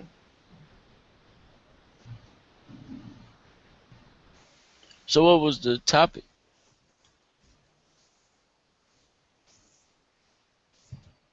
the topic is Yeah. abortion. Yeah. Okay. By the way, is anyone here not an atheist or something? I think Bina might be. Are you? Yeah. Okay, just wondering. What are you, Odin? Are you like an agnostic or what? No, I'm not an atheist, and I'm not an atheist. Agnostic. I'm a theist. Oh, okay. All right. Yeah. I think everybody knows I'm obviously a theist. I'm a Christian. hence you see, hence me saying, it's just one of those it's just really complicated for me, like regardless of what Yeah. I believe in, and I just really don't like the idea. It's just complicated. Hmm. Yeah, I just keep going back to I just can't I listen. ignore. I feel you, man. Like you have no idea. Like I do, but when you like just throughout my life, and I see people, people go through situations, you know, it's it's a different story. Your perception of certain things can change. You know, my perception, at first I just really didn't care. You get what I'm saying? But Uh-huh. shit happens, man. Simply put, and Man, it can change your perception. Not maybe not completely, but it'll at least cause conflicts, if that makes any sense. but yeah, there's certain theological implications on, why I hold my view. But ultimately, if even if I were to become an atheist tomorrow, I could still hold my position. In fact, there was this, I can't remember the girl's name, but there was an atheist chick who debated Matt Dillahunty on abortion, and she was pro-life, and she's an atheist. You don't have to be a theist to be pro-life. Right. I mean, you can just be one of those people who just love life, where you know, and that's just it. Not saying that other people don't love life, but they see it the way how you see it. Right. Respect life in every single form, at every single level. And you know in the converse sense, there could be hmm people, who don't have a problem with abortion.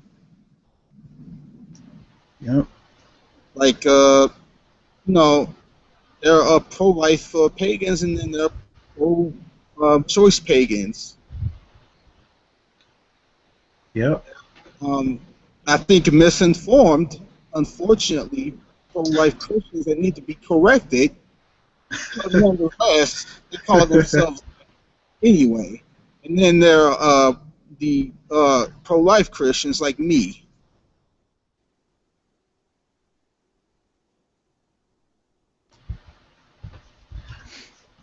But yeah I definitely I think we've pretty much gone to the end of this discussion. I can pretty much open this to open topics if you gentlemen would like. All right, cool. sure I'm down for it. All right, so um anybody can go. This isn't at this point it's an open hangout. Just shoot anyone, whatever you want to Okay. talk about. You know, what do you think about the whole? Okay, so you know how? Can y'all hear me, by the way? I think I'm cutting Yeah. out or something. Okay. The whole like big push for the LGBT stuff, like YouTube for like 2 whole days or something, had the little rainbow on their and heart next to their YouTube symbol with the Mhm. LGBT video and stuff, like pushing it out to millions of people. Mm. And it's just like they have such a great um, propaganda framework set up to where as soon as they start pushing an agenda, people start changing their mind within like a couple years. It's the same thing with the whole gun thing, and like when they first started doing that. I mean, it's been a long time since they've been doing that, but they recently started like extremely pushing all this stuff, the gay marriage and stuff. It's like all of a sudden everyone's gay and everyone. I mean, I don't know, man. I Pushing think the it's kind issue. of insane. Gay I mafia. mean, and then they talk about.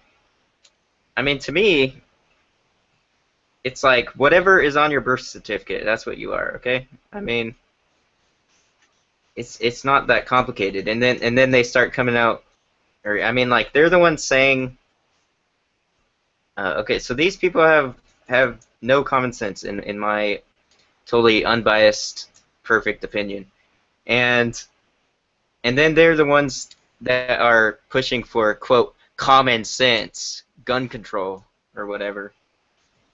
It's like it's pretty evident that they have no quote common sense. There's my unbiased blurb for the day.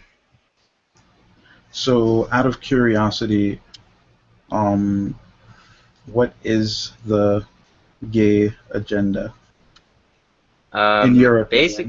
What's their Okay. goal? What's their goal? Well, it's kind of I don't know. There's a lot to it. I think. If you really. Huh. I mean, it's really. I don't know, man. Equality, perhaps. Equality. That's what they say it's for. If it's Ah. not, I mean, that, it's really like. then I mean, how can. elaborate on the agenda. I mean, how long are these quote marriages gonna last? Like these gay marriages and stuff. Like how long? Like how can they even be happy? Here's I mean, something. Here's something I'm awake that it's well, destroying the family unit, and I don't know, man. I was gonna say something. Almost lost it because you kept talking. Sorry. I probably did lose it. Let me see if I can find it in there.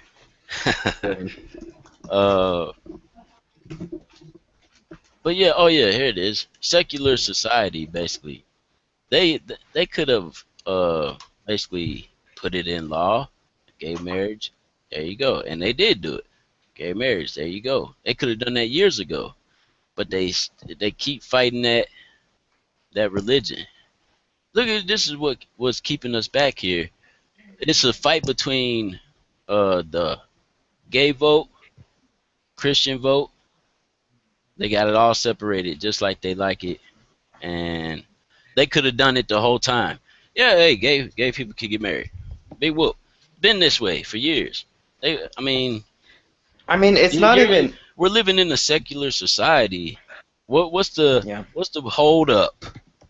What's the hold up? And keeping us at each other's. Yeah, you're not getting married in my church. I mean, it's against what I believe in.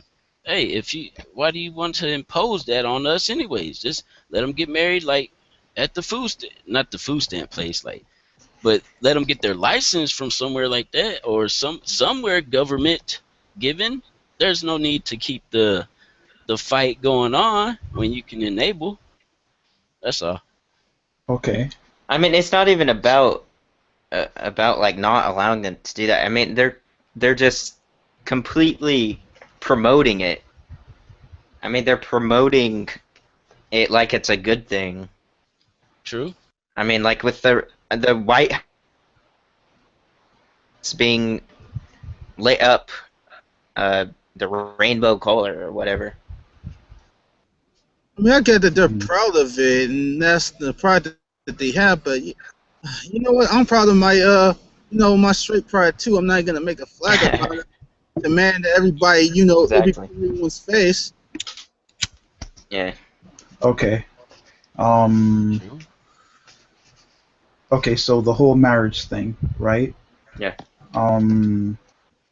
First of all, they can, and I've never seen a case where any church or any place, any religion is forced to marry a gay couple, and the government can't force you to do that because it's going to go against your constitutional right. That's right, Freedom but of they cause a religion. fuss. They Mic check. can't. We can hear Can you. hear you. Thank you. Sorry. They cause a fuss though, Odin. Regardless, the government and no gay couple can force you to do that. In the Constitution, Um, a marriage isn't just simply described as being between a man and a woman. It isn't described in the Constitution. So when they get married, their marriage should be recognized on a state level and on a federal level.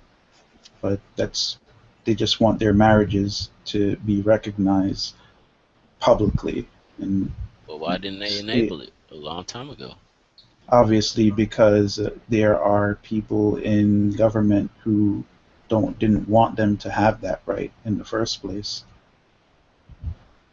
Secular. It's Yeah, secular though. it doesn't matter. You can have a but that's the cool thing about having a secular government, that you can be and participate in government regardless of your beliefs. Now, if you have a good majority of people who are in that secular government who who have one particular belief, right? Um, let's just say their belief is that they pizza should be illegal, right? They're gonna do their best to keep pizza illegal simply because they believe pizza is illegal or should be illegal. So Like that's the who reason why nothing was done in the past. wasn't it the Senate or somebody that just enabled it like it was nothing? They did. I don't It think was the did they hold a Supreme Court. vote? I It don't even was think they held a vote. it was the Supreme Court that made a clear decision that they do deserve that their marriages should be recognized as any other normal marriage. That's all they did. Technically, their marriage, gay marriage, should have been recognized, but it wasn't. And since the states aren't going to do the right thing and respect the Constitution, the federal judges have to step in and do something about it to make it clear. So if their agenda is for their marriage to be recognized federally, you know, I don't see the big issue in that. Yeah, what's wrong with it? What's wrong with it? Yeah, Secular society. What's wrong with it? I think you What's wrong with sometimes kids? What's wrong with kids getting married? When they first like when the girl is having her period, why not marry our sons and daughters like we used to? What's wrong with that? But well, does Why do we gotta wait till the 18? gay can we stay on Yeah, the gay we marriage can. thing for just a few more minutes? We Because can. every time I've tried to inject, my mic quit working, I guess. Sorry. Or I was being ignored. I don't know which one. I'm just No, playing. you weren't supposed to. Hold on, man. you're good. You're good, man. I'm We just weren't joking. ignoring you. If you got a point that you want to make, you can go ahead and make it. And now, you have plenty of time to make it, man.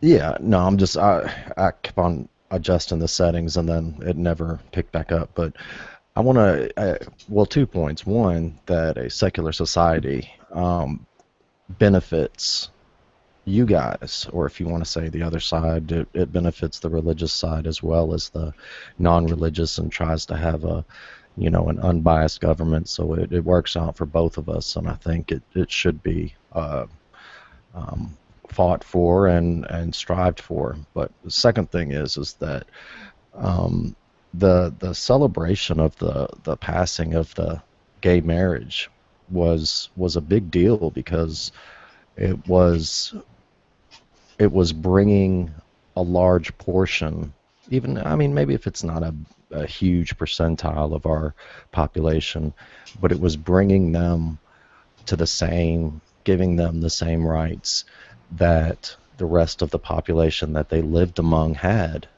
And we saw that as I'm not gay, but my sister is. She's married. They've adopted 4 children that otherwise wouldn't have had a home, and now their marriage is legal and recognized, and that's important for them, and it's important for a lot of reasons. I mean, and I can't see really the argument against it. I wish someone would offer a coherent argument about why what they're doing or what they've done is wrong.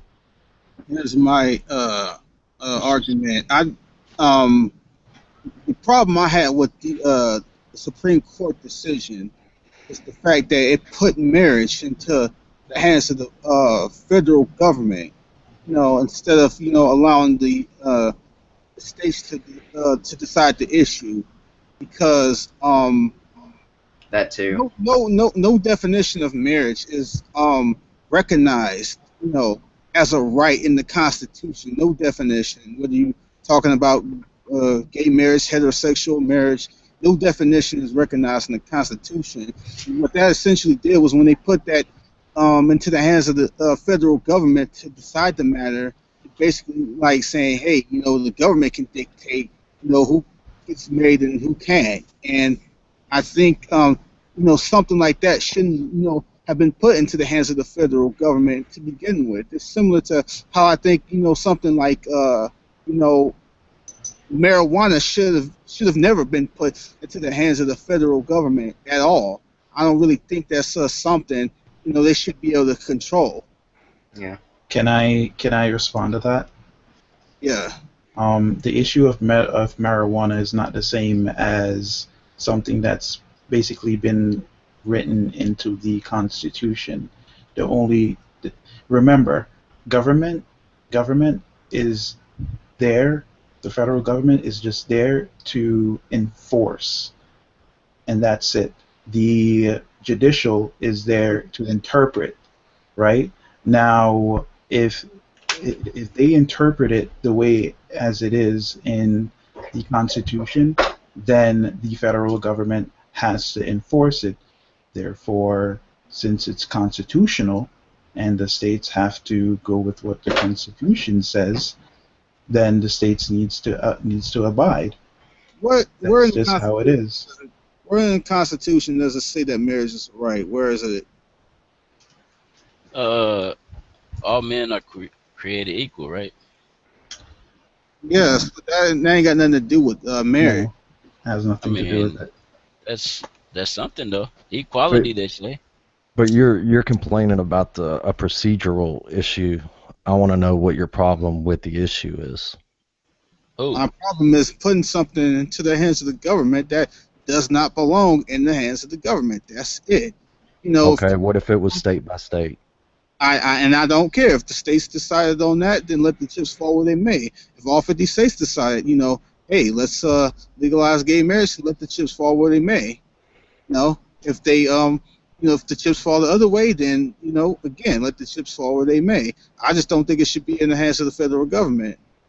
I think the reason that they stepped in, and that it was a good thing that they stepped in, is once this was recognized as a civil rights issue, we weren't gonna divide up the country into gay friendly and gay not friendly. I mean, because if the votes hadn't, like if every state hadn't voted on it, you could have a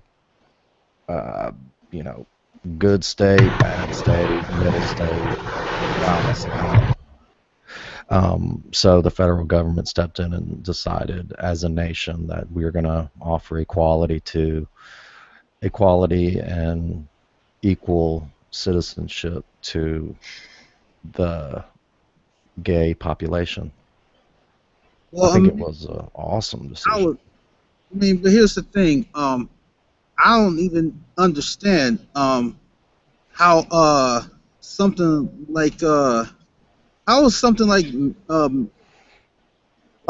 marriage? How does that even? Why would they even belong in the hands of the federal government? Because you can say that any people at a certain age should have the right to smoke marijuana. Yet it was, but for some reason the federal government thought they had the right to get involved to dictate that, that right or lack thereof by their personal views, and it's in their control now. Now that the federal government ruled, It's in their Marriage, control now. They can decide marriage. what marriage is, and if they wanted to, for whatever reason, change marriage to, say, it doesn't no longer exist anymore, and null and void all marriages. And since it's in their hands, they can do it if they wanted to. I think that's the problem. Okay, first of all, as I said, it's they're only there to interpret what they're only there to enforce what's interpreted, right? And banning marriage, no. That's something that's I can guarantee that's never going to happen. The federal government can't do that. Then why can't we marry animals or something? That's a ridiculous argument. Stop it. No, it's not. Thanks. No, it's not. Why is it? Please explain, sir. Because an animal is not able to number Reproduce with us? Ah, yeah. one- Oh, you finished? No, they're not able to. Wait, even- hold on, let him finish. Go ahead, man. Sorry, man. Oh, they're not able to even understand the concept.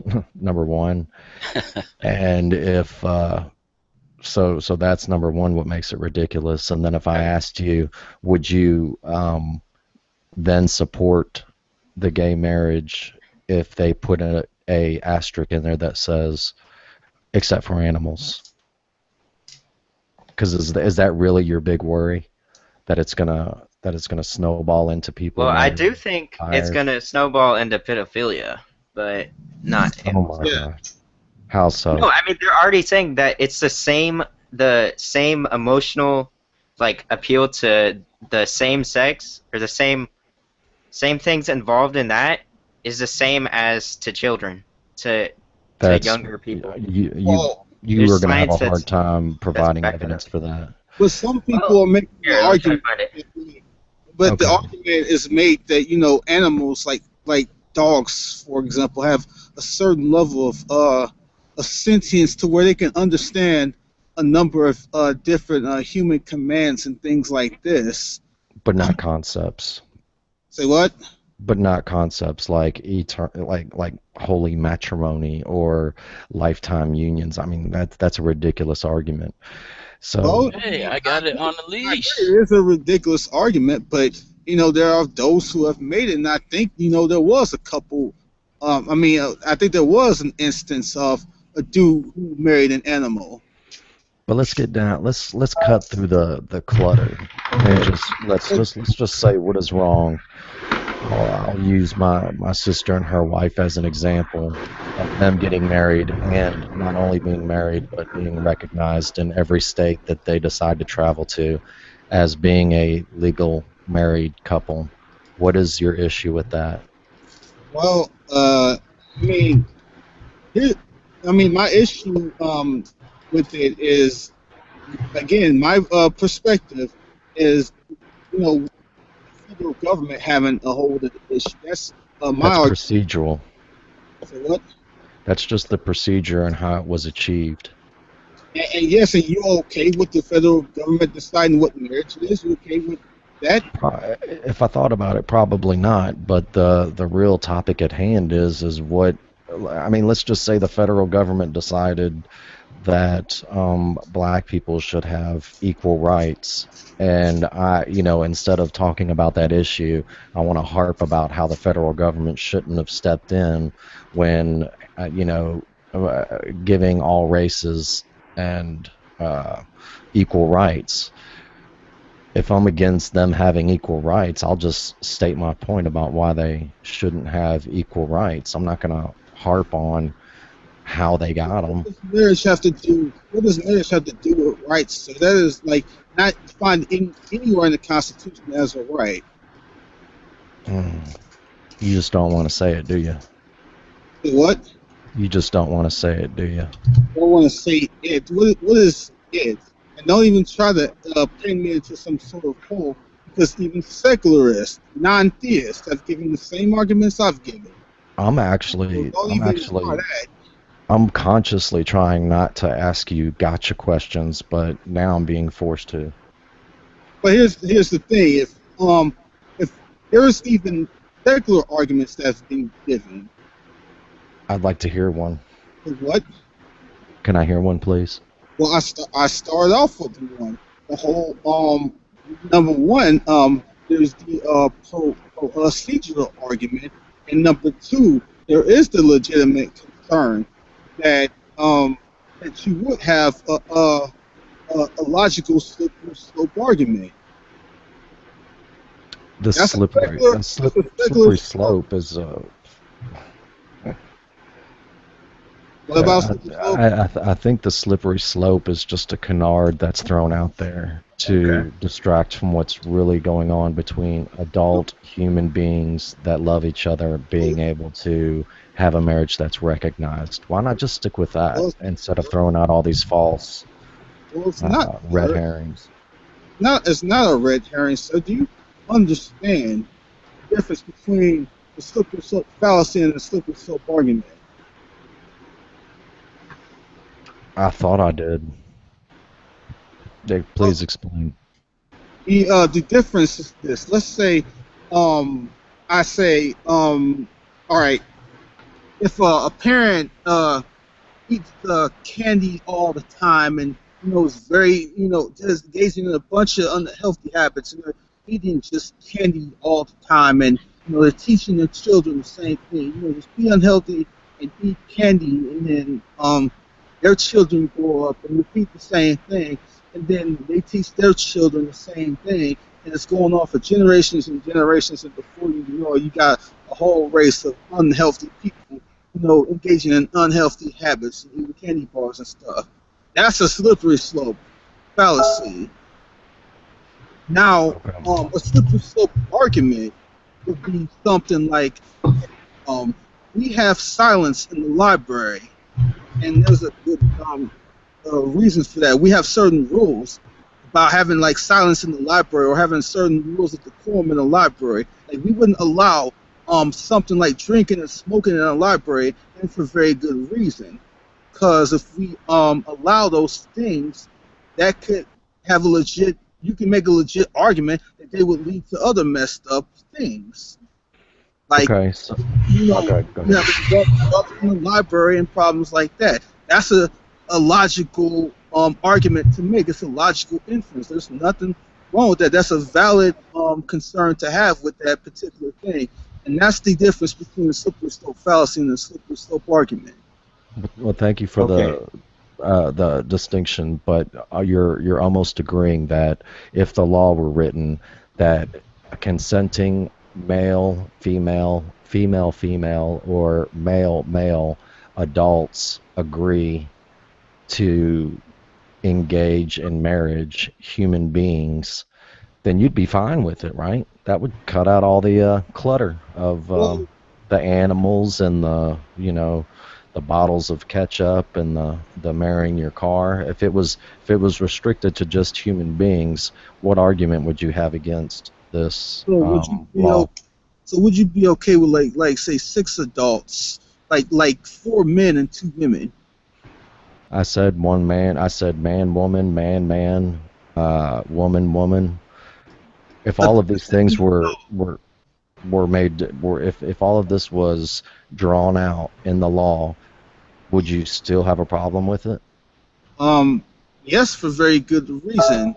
Like for example, I think that would pose a huge level of problems if you say have like six dudes and 2 women marrying each other. I think that would pose a heck of a lot of legal problems. Yeah, but that's I not what he said said, though. He said, okay. He asked me to give like a secular argument. And I that's said man, man, woman, woman, woman, man. That is, I'm not putting. I'm sorry. I should have been more clear. If Yeah. you put in there the categories that qualify as marriages, man, man, comma, woman, woman, comma, woman, man, period, well, then my and question woman, would man. be, why would you limit it to just 1 man and 1 woman? What argument would you have against opening the definition to multiple men and women? Why would you only limit it to just 2? 1 man, 1 woman, or 2 women or 2 men?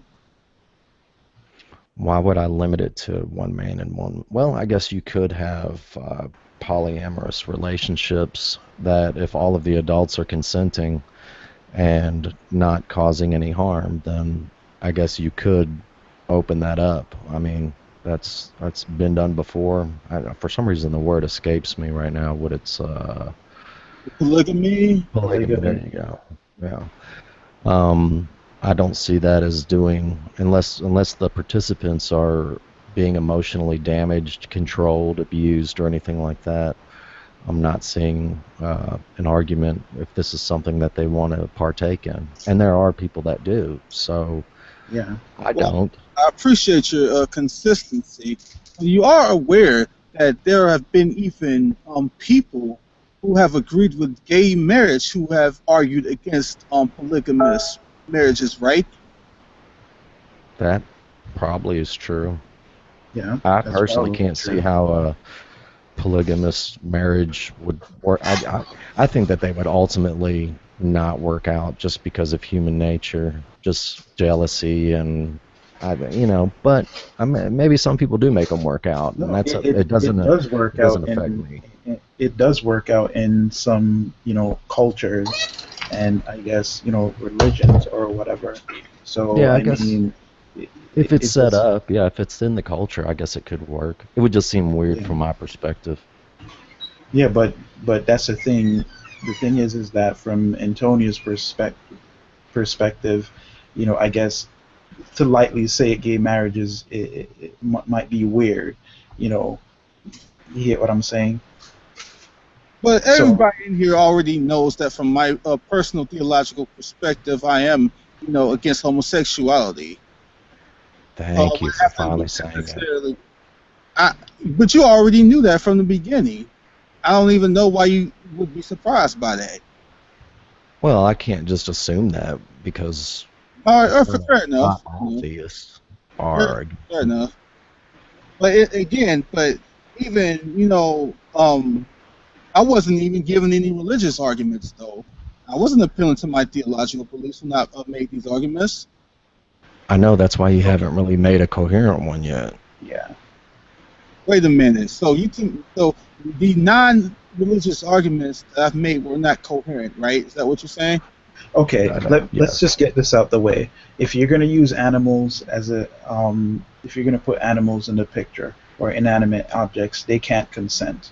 It needs to be between two consenting beings. Two And they can't consenting sign that. beings, They and can't they need sign to the sign paper. that. Yeah, they need to be able to form that that What's you, that that contract, or or sign off on it in whichever way, right?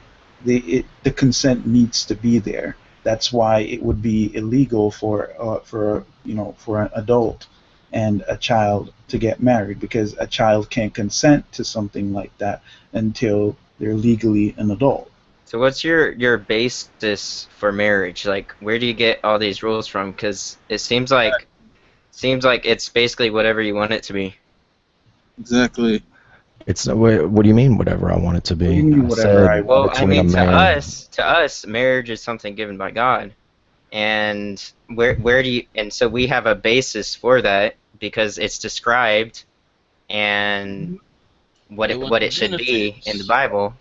Okay, And but where do you get your basis for what marriage is? Like, why do we have to call it marriage? Like, it's not. Agree I that. mean, for a view like us, for marriage given by God, it's not even marriage because it's not going by the standards of the Bible.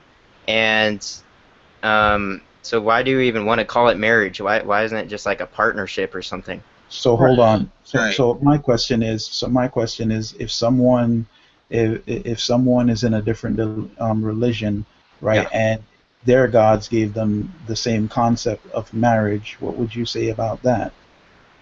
I mean, I guess.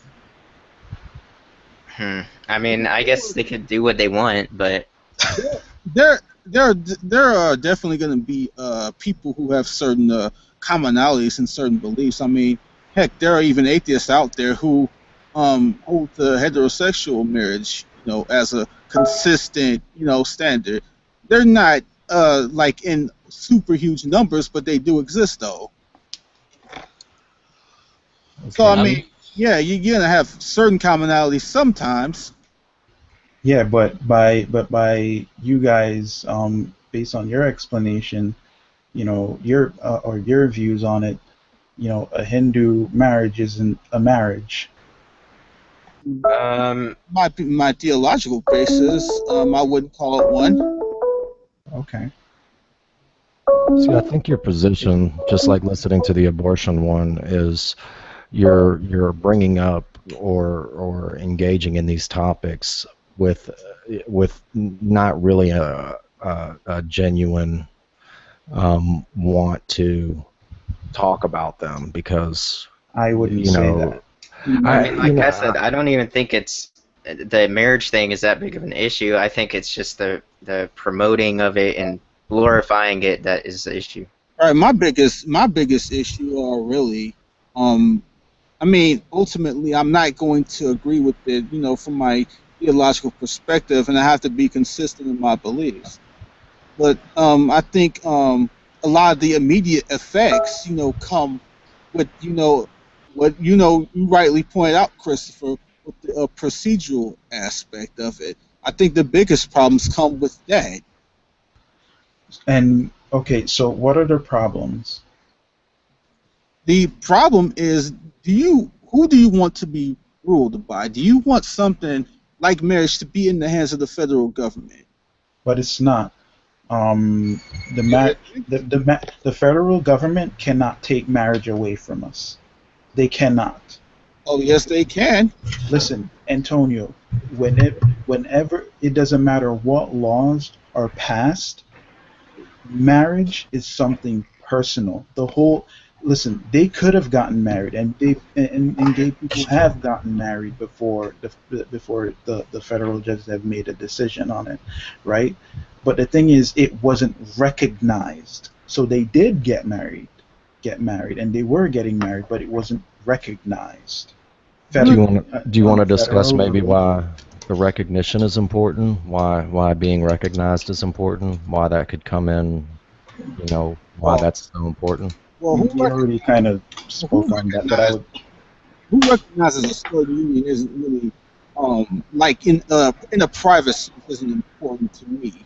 Like It doesn't matter because a marriage is supposed to be you and between the importance of marriage is it's not just about some document and for some people it's not based on religion, it's based on simple love and making a commitment to that special but they person. but they felt the need to take this whole battle to the federal level. In fact, there's a reason why judges like Supreme Court judges like Clarence Thomas and Antonin Scalia, who he himself he said he had no bone in whatever decision was made, but his concern was about who rules him, and he wrote a scathing opinion, on the decision. There's a reason why he did that, and Okay.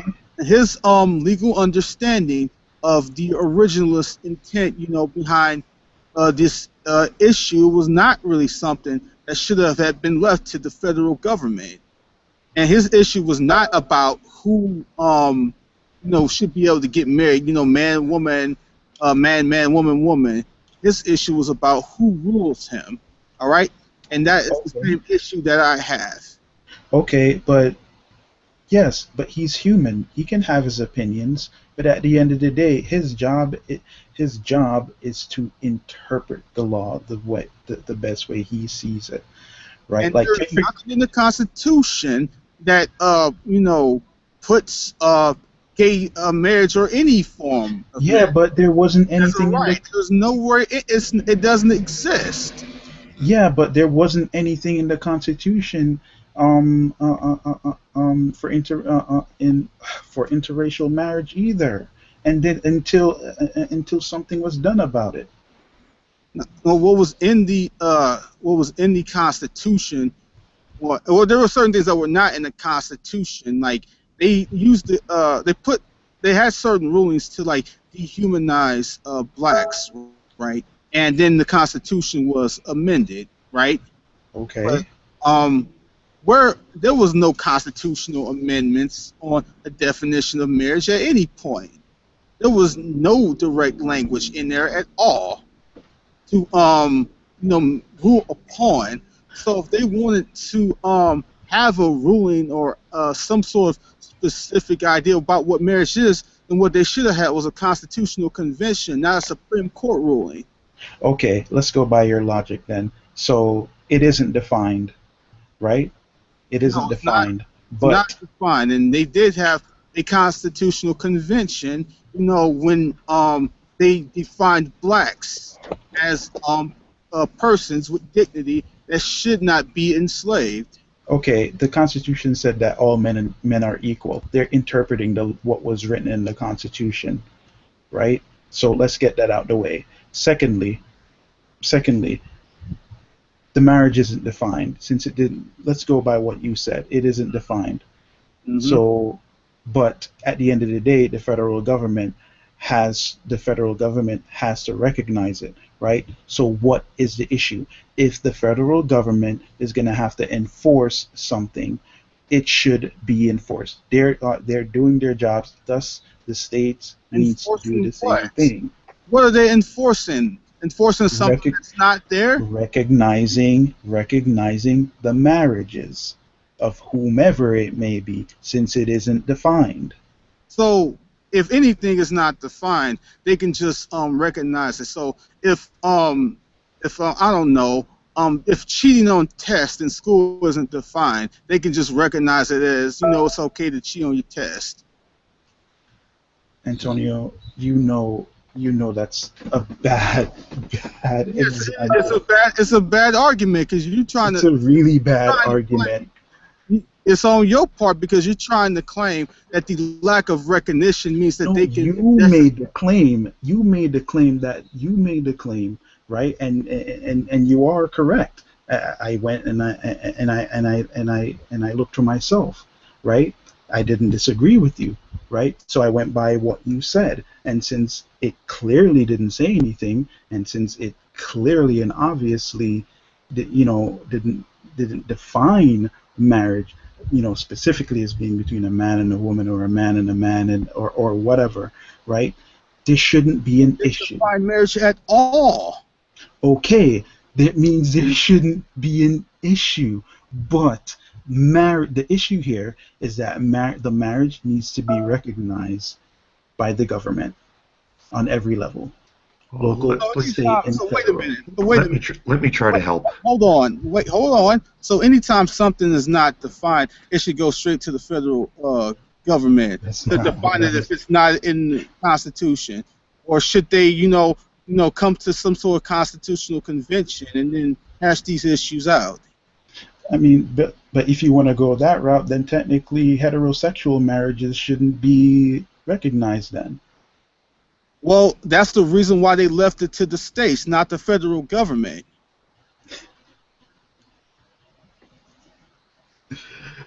You got to let me help. Because Okay. look, it's the same sort of thing as the federal government having control over marijuana. There's no reason for the federal government to have control over that. None. But that's not your real objection, I don't think. Yeah. Oh, it is. It is who am I ruled by? And when you just go around arbitrarily putting things into the hands of the federal government, you get problems. There is absolutely no reason for the government to have their hands in things like marriage or something that should not even have anything to do with what doesn't affect another person, like So let me marijuana. ask you a question. Like Let me ask race you a question. relations. If the federal government decided that they're only going to recognize marriages between only a man and a woman, would you have an issue with that? Say what? If the federal government decides that they are only going to recognize marriages between a man and a woman, would you have any issue with that? Yes, I would. Because if we're going to make an argument that that Okay.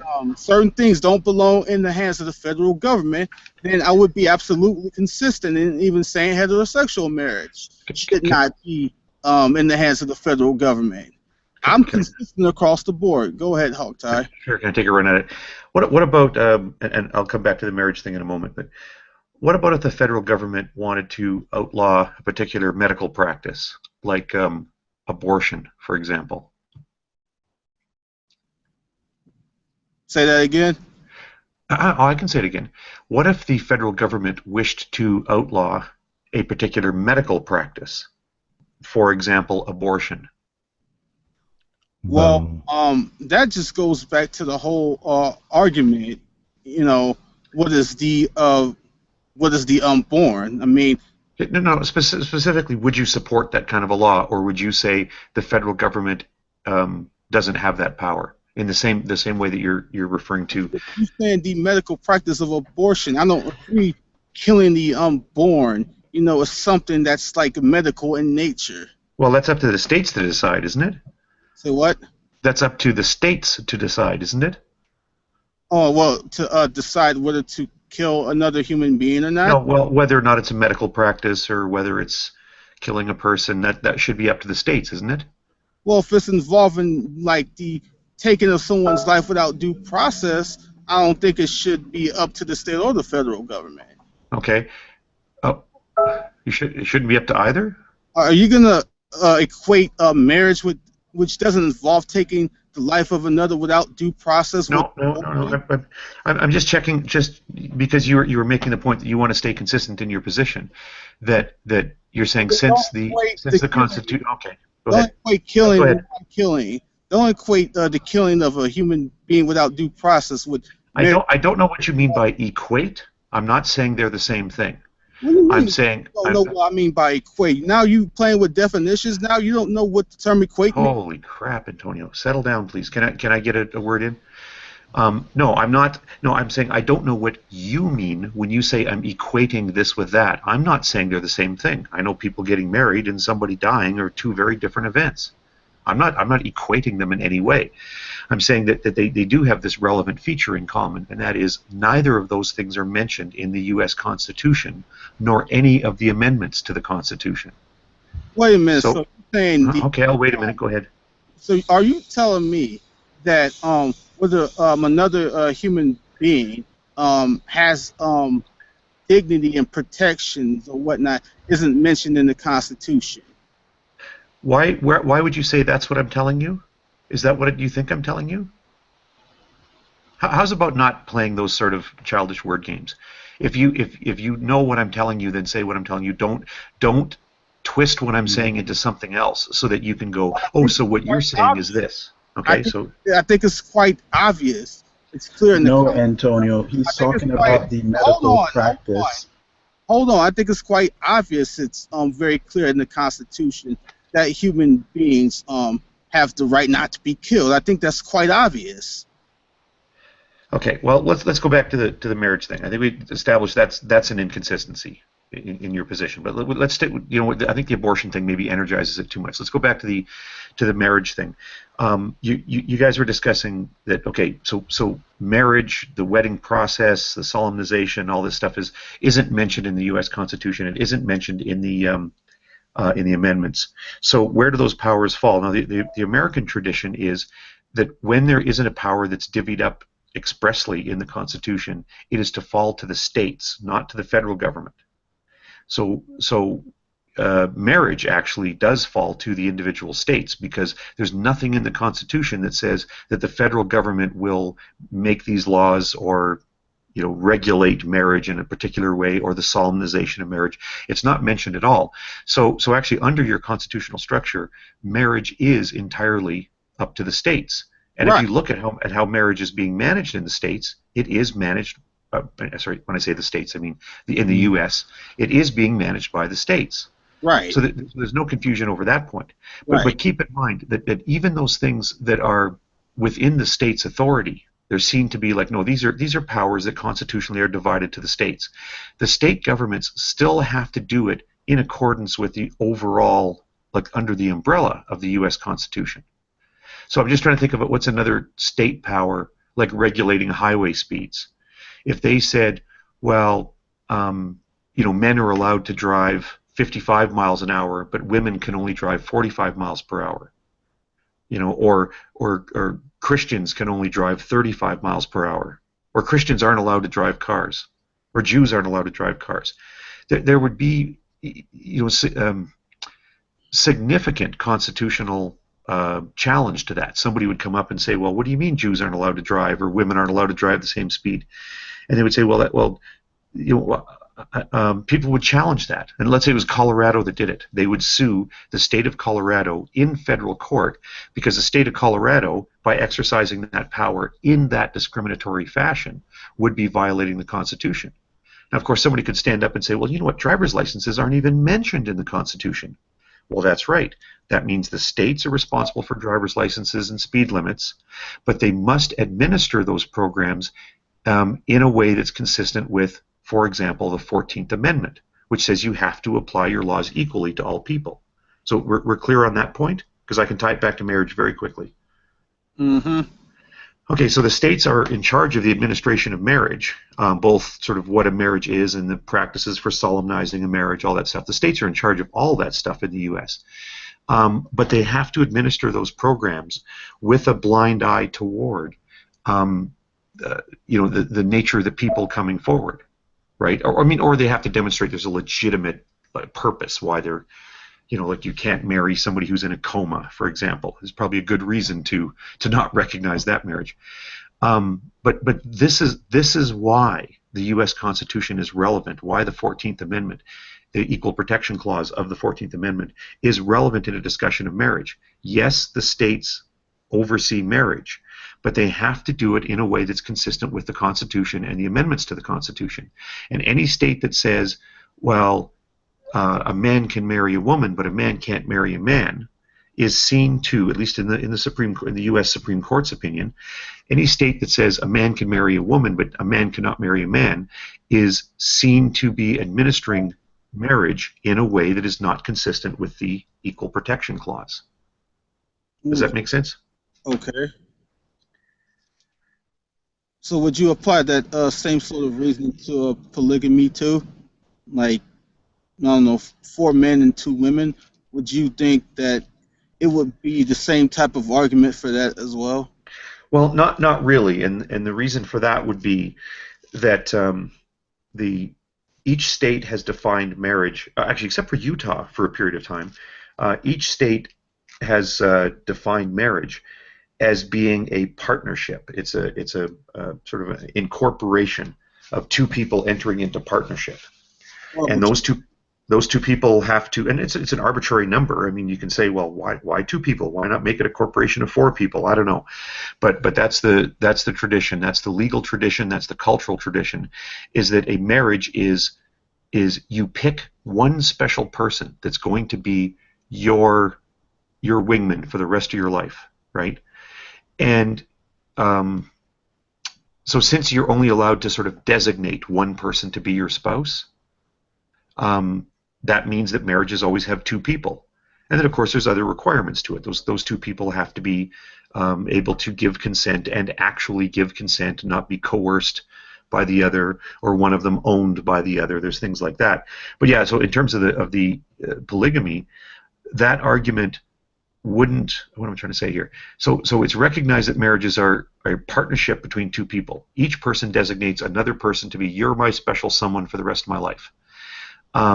So there's really no way for 3 people or 4 people or 5 people to approach any state for a marriage, because the state defines it as this partnership.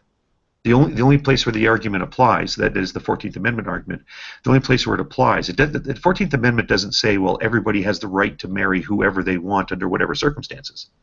It just says that if the state is going to administer an entity called marriage, then the state cannot make irrelevant discriminations when they administer the program. So suppose a black man went in to apply for a marriage license, and they said, oh no, we need you both. Yeah, we'll give you a marriage license, but we need both you and your spouse to sign the form. If the person who comes in to marry that black man is they were going to approve it, but then that person comes in and it turns out, oh, wait a minute, it's a Chinese woman. I'm sorry, we don't allow that in our state. They're now making a distinction based on race, and that would not be permitted, or race or ethnic background or whatever you want to call it in that case. That's not permitted under the 14th Amendment. And all the Supreme Court says is that it's the same situation. A guy comes in, applies for a marriage license. They say, nope, we both need you to sign it. When that other person comes through the door, it doesn't matter if that other person is a man or a woman or black or Jewish or Christian or whatever. As long as they meet the requirements for marriage, then they get married or they get their license.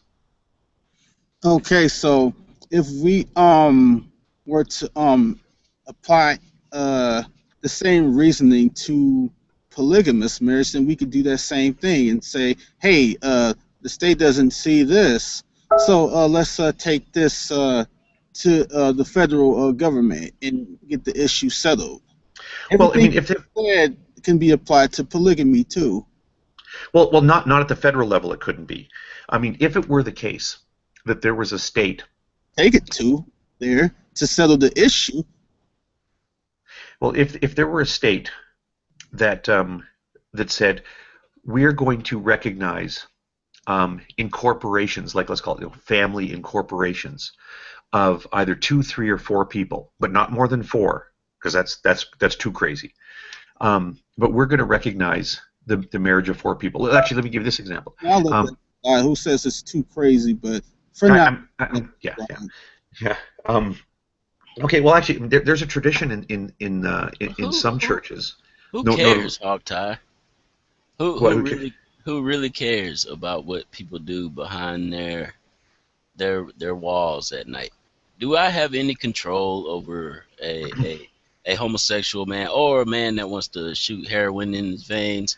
This isn't about sex at all, though. No, I'm just saying, who has any control over what the Supreme Court does, anywho? Why is this fight? It's more used as a debate thing, not a debate, but a vote, like a voting trick. Keep one against each other. Keep them voting against each other. This is what I'm gonna run as. I'm gonna run as pro-gay, and the other one is not pro-gay. So Okay, well, that's a bit of a jaded viewpoint of. that's how the government is working, though. Sure. Well, then I guess you can go live in a shack. You can go live in a shack in the forest and not participate. That's fine too. Like I have no play though, Hogtie. I don't even think I got to vote on this homosexual marriage thing. Nor do you think you should be able to vote on the homosexual marriage thing? So why That's is a good question. Do you think you should be able to vote on same-sex marriage?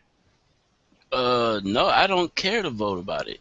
No, how, but how can I stop a drunkard from being drunk? No. Okay. Again, you're mixing up two very, very different It's issues. the same thing. You're mixing up two very different issues about what homosexual people are doing and what they want.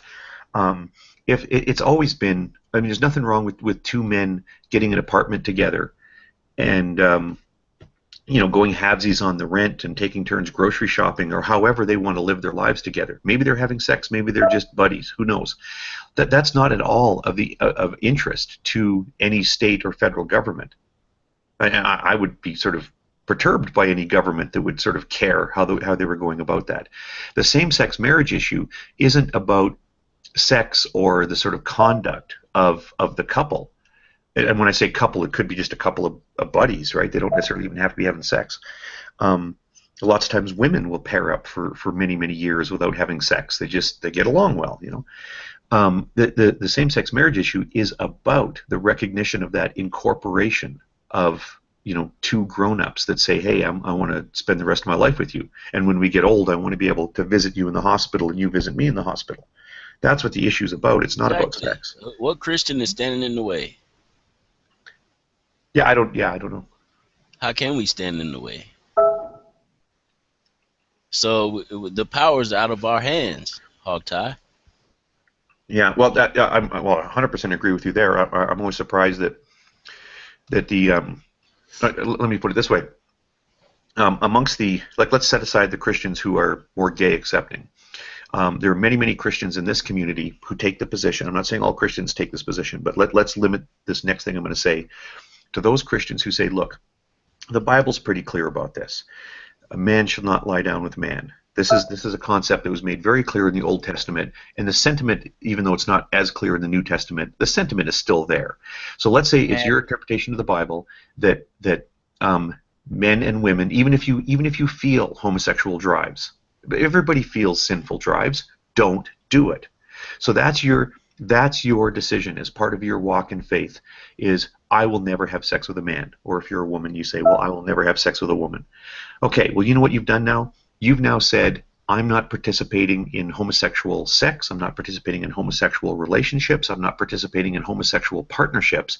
At that point, you've declared, I'm not involved in this issue. Mm-hmm. Right? Like you may as well like join and start saying, well, I want to start making, federal law about how bowling leagues should be run, but you're not actually a bowler. What belongs to Caesar, give to Caesar. Yeah, I'm thinking we have no part in your government. I have no part in your government. I think in this whole thing, you've gone well, not you, but the people who first put forth this argument, gone off an assumption that it's about two people in general, be it heterosexuals or gays. It's about two people only, because people who believe in polygamous marriage would make the argument that you're discriminating against them. And why should we be held to your standards of only two people? They have made that argument. They have made that argument. It's gone to court and they've lost. And they've lost on the grounds that, I was explaining it, but then we kind of went on to that other little side topic for a moment about why do we care about this stuff anyway if you're not trying to get gay married to live what topic? No. Well, it is. Sorry. I'm sorry. Anyway, the point is that the reason why nobody ever wins those challenges is because in these states, it's a partnership. It's you and me for the rest of our lives. That's what it's about. And all the Supreme Court is saying is that given that these states have all come up with these two-person marriage things, the state is not then allowed to go back and say, oh yeah, but we're going to help you pick the other person. Actually look at it that way. That's really the strongest constitutional argument for why states are not allowed to prohibit gay marriage.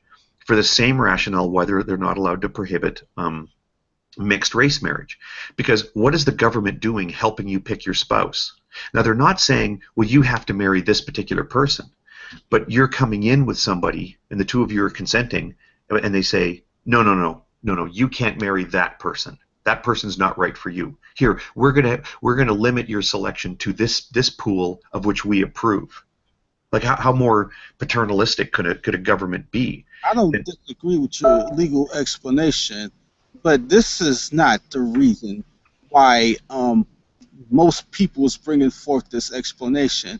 It was about two people who love each other and should be able to get married. That would be the underlying principle. So if what their moral principle was. This legal explanation stuff, was, you can like again, I agree with your legal explanation, but this is not the reason, why the overwhelming majority of people gave the argument. It had nothing to do with the legal explanation at all. Well, there's a separation there. I don't think the government cares whether the two people love each other or not. Right. It's not really part of the test, right? Right.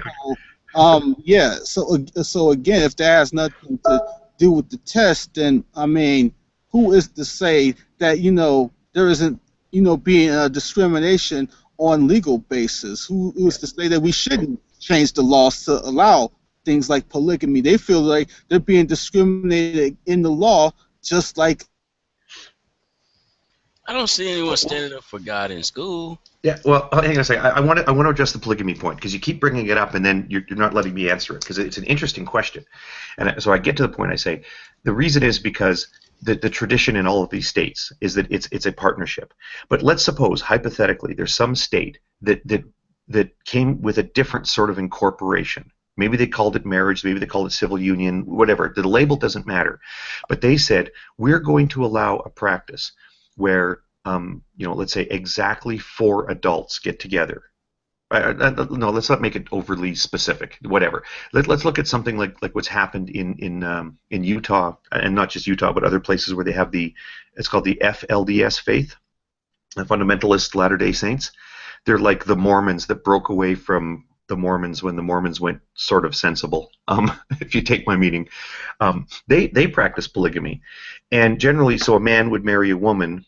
And then once he gets a little more financially stable, he can then marry a second woman and marry a third woman, and they consider themselves sister wives. So essentially, at that point, the four of them would all kind of be married to each other. But really, principally, the four women live in separate houses, and then he kind of visits the three women, and he visits each of those three families.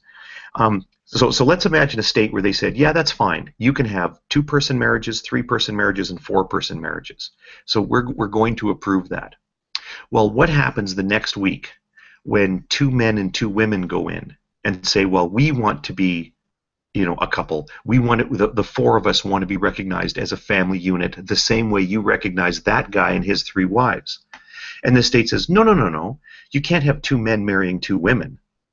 Or what happens the next time a woman comes in and she's marrying 3 guys? No, that doesn't work. You can't have 1 woman marrying 3 guys. This law is to allow men to marry multiple women. Right? In that case, that state, making up a hypothetical state where they allow marriages of either 2, 3, or 4 people, as soon as they started restricting who those 2, 3, or 4 people could be, or just like if they said, well, here's a man and he's going to marry 2 white women and a black woman. And they said, no, you can't. You can go ahead and marry the 2 white women, but you can't marry that black woman. As soon as they start helping you pick and choose who is going to enter into this union, then the state loses in federal court, because that's what the 14th Amendment says the states are not allowed to do. If they're going to administer 2-person marriages, then they have to do it without discriminating against either of those 2 people. If the state, you want to make up a state that's going to administer over 4-person marriages, well, then that's fine. But then they're going to have to do it with the same equity and what's the word I'm looking for? 14th Amendment, equal treatment under the law. Wait a minute. So you mean to tell me that you personally think that multiple marriages, would be not discrimination or not unjust discrimination? If I were to say, we should never allow that. If when those sorts of arguments were brought up and the federal government rejected those arguments, would you say by principle that the federal government discriminated against them unjustly? No, and there's nothing in what I said that would follow from that. In fact, part of the reason why it was so hard for me to make that point, I had to keep repeating myself because I don't want to be misunderstood on this. I'm not endorsing multiple person marriage, and I would also say, I've even said that when these people have challenged it, when polygamists have come forward and said, no, this is an acceptable lifestyle, this is our marriage lifestyle, the courts have consistently ruled against them. And the reason is because every state administers, let's call it 2-person marriages. Every state has 2-person marriages. And all the Supreme Court now says is, look, if you're going to administer 2-person marriages, then you better administer them fairly. You can't distinguish based on sex or gender identity or race or country of origin, none of that stuff. You have to administer these things fairly. And all I'm saying is Antonio, and only because you kept asking about the polygamous thing, I said, if hypothetically there was a state that said, well, in our state we're going to recognize 4-person marriages, then what it would mean was in that one particular state, then people would be allowed to get into 4-person marriages. But if the first time that somebody shows up and gets turned away because they're not marrying the right kind of person, either because they're, too black or too white or well, we're not talking about whether they're black or white or not. We're talking about whether they're adults in general. Mm-hmm. Adults in general.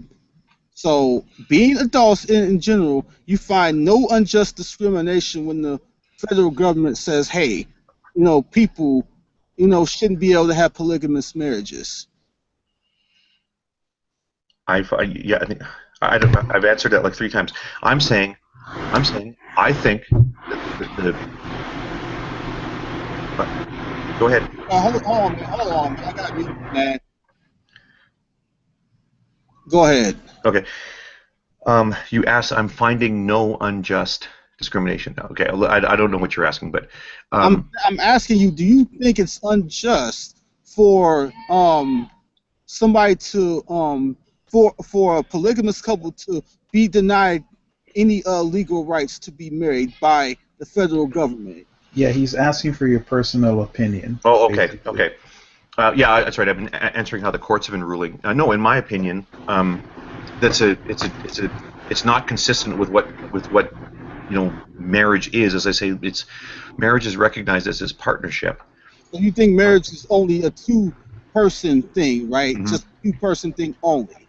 Yeah. That's it. All right. Why? All right. So again, you have plenty of people that would disagree with you and think, they have the same right to make the same legal arguments, to allow polygamous marriages. And they If they can. were shot down, that they would be unjustly discriminated against, just like in gay marriage, right? No, I don't think that would be unjust. Why? Like, well, because again, talking about the nature of marriage as being this partnership. As soon as you have 3 or 4 people, it changes the very nature. Like, how do you enter into a partnership when it's a consortium, right? Aren't you the being nature- hypocritical by defining marriage, which you just said it was undefined, but now you're Yeah, trying to define it, The nature of define it marriage. as a partnership between 2 people. Somebody else might have a religious experience, and it could be defined as a partnership between 4 people. Well, they can go ahead and do that, but I'm commenting on the I'm trying to think of what words would be used for it. I mean, you can't. I don't think you can fairly accuse me of being hypocritical. I think you can point out, and I would agree with you. This is a bit of a head scratcher, kind of, it's a good sort of coffee table exercise. There's something arbitrary about it. I'll grant that. So you have to stop and say, even if you could make a good argument that a 2-person marriage is better than a 3-person marriage or a 4-person marriage, that's not the standard.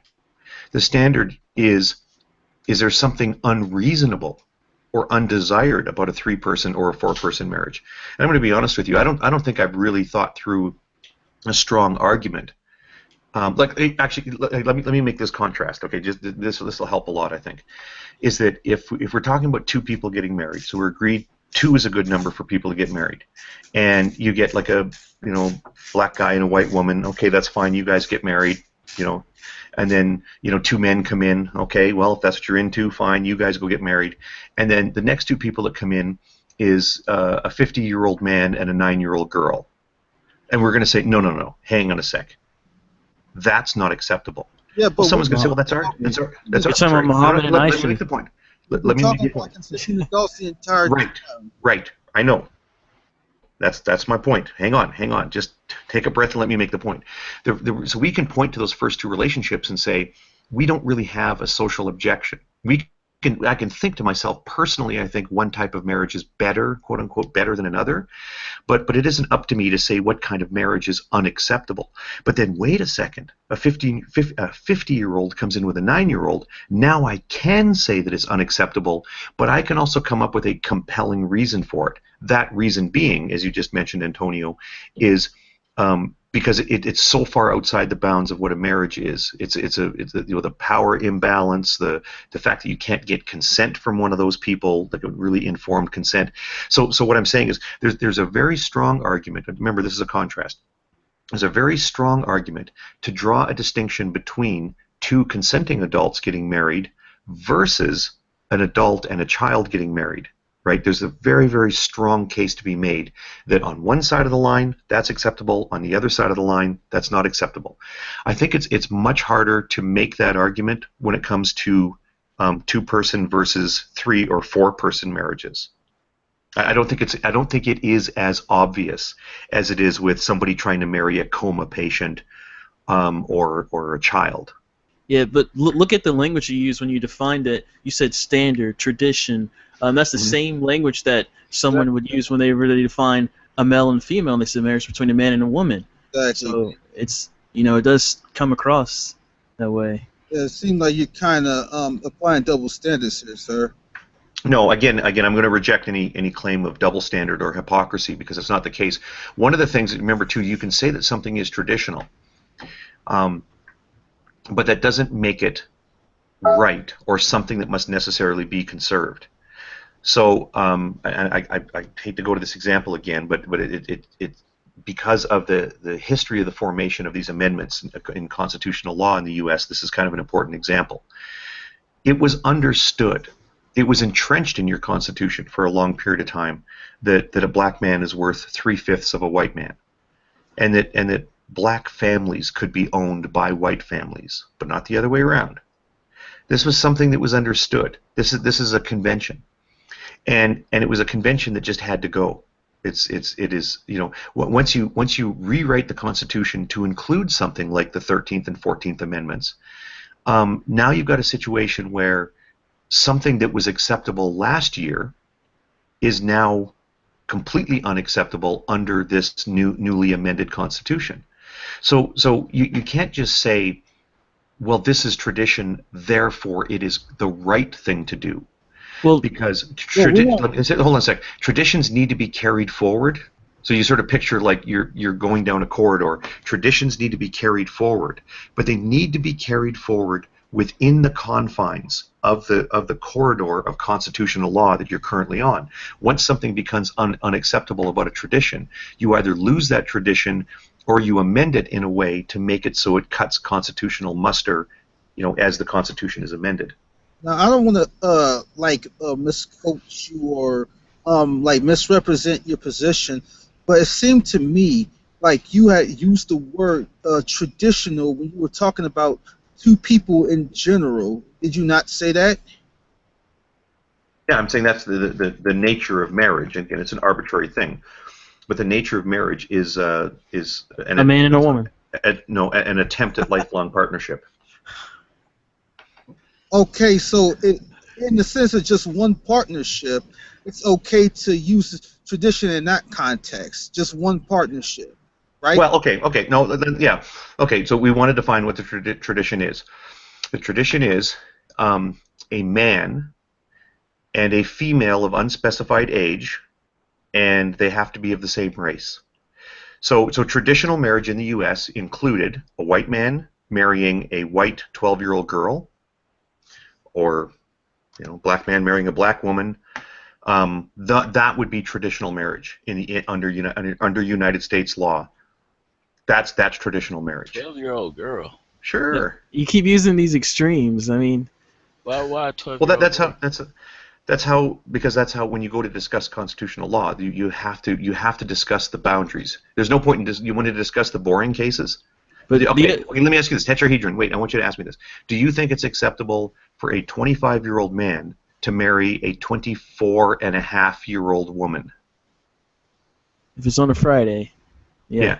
Okay. What if she's 24 and 5 months? What if Sure. she's 24 and 4 months? You see, I when you discuss constitutional law, you don't discuss the boring middle of the road cases. Because when you try to define a principle, you have to say, well, okay, what happens? What happens if somebody takes this too far? Right? What are the limits of the things we're talking about? So of course I'm going to talk about the cases at the limit. But the other example you gave was you're comparing people who are fighting for the rights to be recognized as human to people fighting for a rights to be recognized as part of a social institution. So I mean, I don't think that's the same type of. That's not. No, I'm not. I'm strictly talking about marriage. We're strictly talking about the nature of marriage, the historical application of the institution of marriage within the United States. You have 200 years of marriage history to look into to say what has marriage been traditionally in the United States, and traditionally it's been. Yeah. What's that? But I mean, if you want to get into the framework of marriage and the institution of marriage, I mean, from the Western perspective, is based on it's based on Christianity. I mean, there's other institutions of marriages all around the world, but the framework of marriage is to produce offspring. As far as in the Western world, is for a family structure to produce offspring for inheritance, tax purposes, government purposes, and such. That was the So you say, but you're simply wrong about that. I mean that's I mean if your source for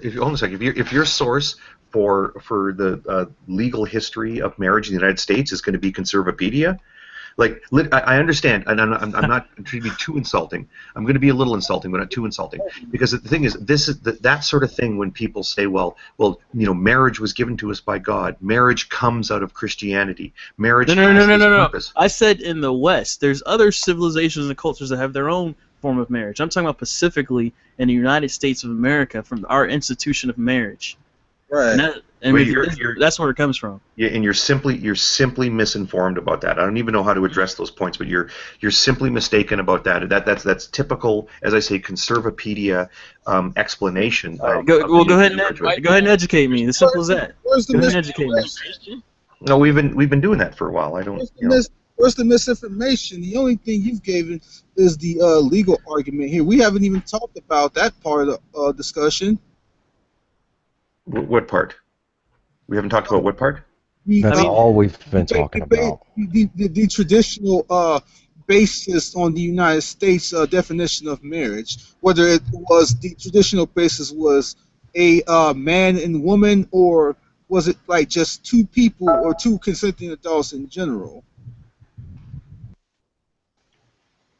No, that's what we have been talking about. And the tradition. No, sorry. No, and I've already conceded the point that the tradition is actually the tradition has been man and a woman, and for the most part within the same sex, and with the man being the head of the household, the woman could be somebody who was purchased from another family and might not actually be a woman, but might be a younger child, or an older child, I should say, not younger, an older child.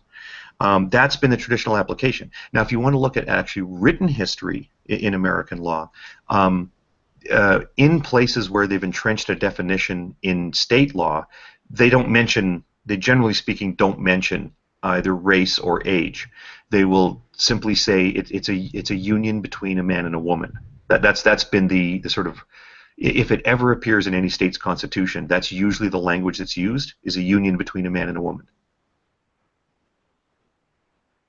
All right, so okay, but you think the facts are that the more the proper understanding is that it's two people in general. You think that's the more accurate understanding of the facts, right? Two people. What do you mean accurate? And he's saying that you can conform, right? Hogtie, like do away with old traditions.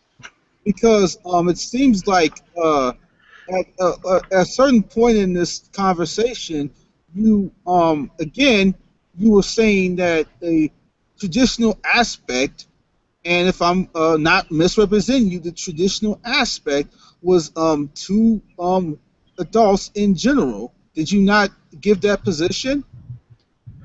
I said that's part of the nature of it, and you try to not when I tell you something, when I won't misrepresent you. Don't assume that I'm taking that position, right? I'm saying this is that's a matter of fact. I mean, there's historical things that are here, and then I'll tell you a position somebody's arguing. Don't assume that that's my position. Oh, okay. Or then what is your position? Okay. Well, what's my position? I think. Well, then don't talk about the legal stuff. My position is I think that if people want to get married and they meet, then sure, why not? Again, there's lots of caveats to that. They have to be like conscious and, giving proper consent, et cetera, et cetera. But when it comes to same-sex marriage, there's no problem. All right, let's put aside the legal parameters then for a second. Let's put all that aside. What about in principle? Would you agree that in principle, polygamy, should not be forbidden, right? It should not be forbidden?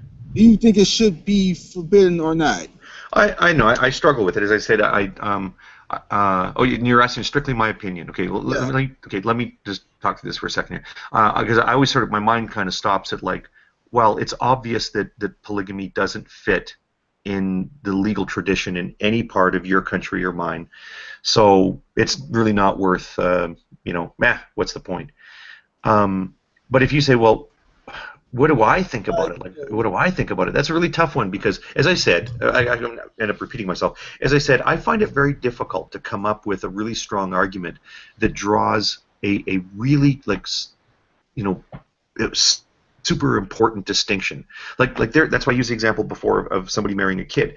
There's a legitimate public interest to be met by saying we're not going to let people marry children. And we can make that argument. We can say there's a legitimate public interest, and yet I can't really figure out what is the legitimate public interest. For if you've got 3 grown-ups that want to be, married, what is the legitimate public interest that we're protecting by not letting them do that? It's not about the public interest. It's about what they desire. Just look at it like this. No, Say no. That's not how you. Yeah. Go ahead, sir. Say one of them is bisexual and they want to be married to a man and a woman. Well, that's not the point. Who cares why they want to do it? What? Okay, maybe we need to again. Wait a minute. So we're going to move from love and them loving and caring about each other and them being consensual adults. So what is the public interest? You're gonna move to that now? Okay. No. Can I chime in real quick? Oh my God. Can I chime in real quick? Just one second, Antonio. Why are you so argumentative tonight? Like you got this real tone. You're just barking at every answer I give. Like I just It's don't. hot tonight. I okay. just don't see any consistency with what you're saying, man. Well, again, I'm going to reject any suggestion that I'm being inconsistent or hypocritical in any way. I've thought through these positions. When you notice too, when you ask about, when you ask like, well, what do I think about the polygamy thing? I say I don't really like it. I don't think it should be part of our social structure, either in your country or mine. But at the same time, I admit I don't know that I have a strong argument. I know I can't make one that's as strong as people shouldn't marry coma patients or marry children. I don't know that I can come up with that strong of an argument. So when you ask me that question, how am I being inconsistent when I'm just being honest with you? When I say, yeah, I don't really like it, but I don't really know how to frame an argument against it. Well, then you respond by saying, well, you're being inconsistent. All right, What fair. the hell? Come on. All right, fair enough. You're right. I apologize. I mean, I can say the things about. I'll tell you why I think it's an interesting discussion is the thing about. Oh, sorry. I need to say this thing about the public interest because as soon as we start talking about social policy, as soon as we start talking about what laws there should or shouldn't be, then my standard is, and you don't have to agree, but I think it's a little bit more libertarian. Not that I call myself a libertarian. Holy crap! It's that the presumption should be freedom. People should be able to do as they wish. And the government should never make something prohibited, nor should the government make something mandatory, unless they can demonstrate an important reason for it. And of course, one of the favorite examples everybody has is we're gonna agree. Let's all drive on the right-hand side of the road. And you know what? We're actually going to make that a law. We're going to make it illegal. We're going to prohibit people from driving on the left-hand side of the road. Well, why? I want to choose to drive on whatever side I want. No, we have a legitimate public interest to be met by prohibiting people from driving on the left-hand side of the road, right? So, and that's all I'm saying when I mentioned the legitimate social interest. I'm saying we should let people do what they want to do until there's a legitimate public interest there, and I think there's a legitimate public interest to be met by not letting people drive on the left-hand side of the road. There's another legitimate public interest to be met by prohibiting people from marrying children. There is no legitimate public interest to be met by preventing people from race mixing, and I don't think there's any legitimate public interest to be met by preventing same-sex marriage. Do you think there's any legitimate public interest to prevent polygamous marriage? Admittedly, I struggle with that. I mean, how is our society made worse by having, if there are 3 people who want to call themselves married and want to name each other as beneficiaries on their insurance policies and visit each other in the hospital, what I don't know. I mean, what harm do they do? And I have to admit that's one I struggle with because it's. Well, that's the core issue. Yeah, I personally I don't see the issue. That's the core. But that's the core issue here, though. Is the fact remains is that there are people who have argued in principle that and again, I'm not saying this is you, but there are people out there who have argued in principle that okay, we are cool with gay marriage, but then turn around and reject principle arguments for used for polygamous marriage.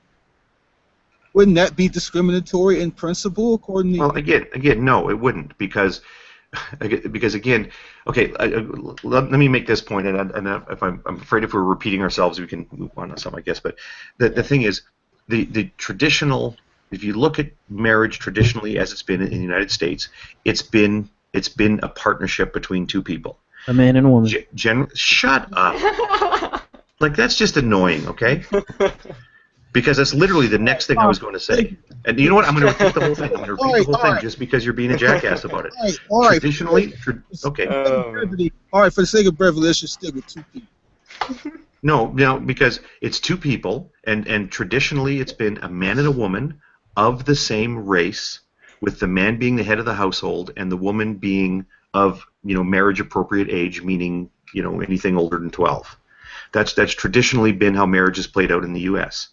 Now, that's changed considerably over the years because they did things like many states have made it illegal for 12-year-olds to get married, right? And so now some of that tradition is being whittled away. You can no longer go to the person from the next county and buy his 11-year-old daughter from him so that you can marry her next year. You can't do that anymore. That's now dropped from traditional marriage, and the same thing with mixed race marriage, which was same race marriage. Now they say, well, no, because we've got this equal protection under the law, you can't now tell somebody they're not allowed to marry someone else because of their skin color or their country of origin.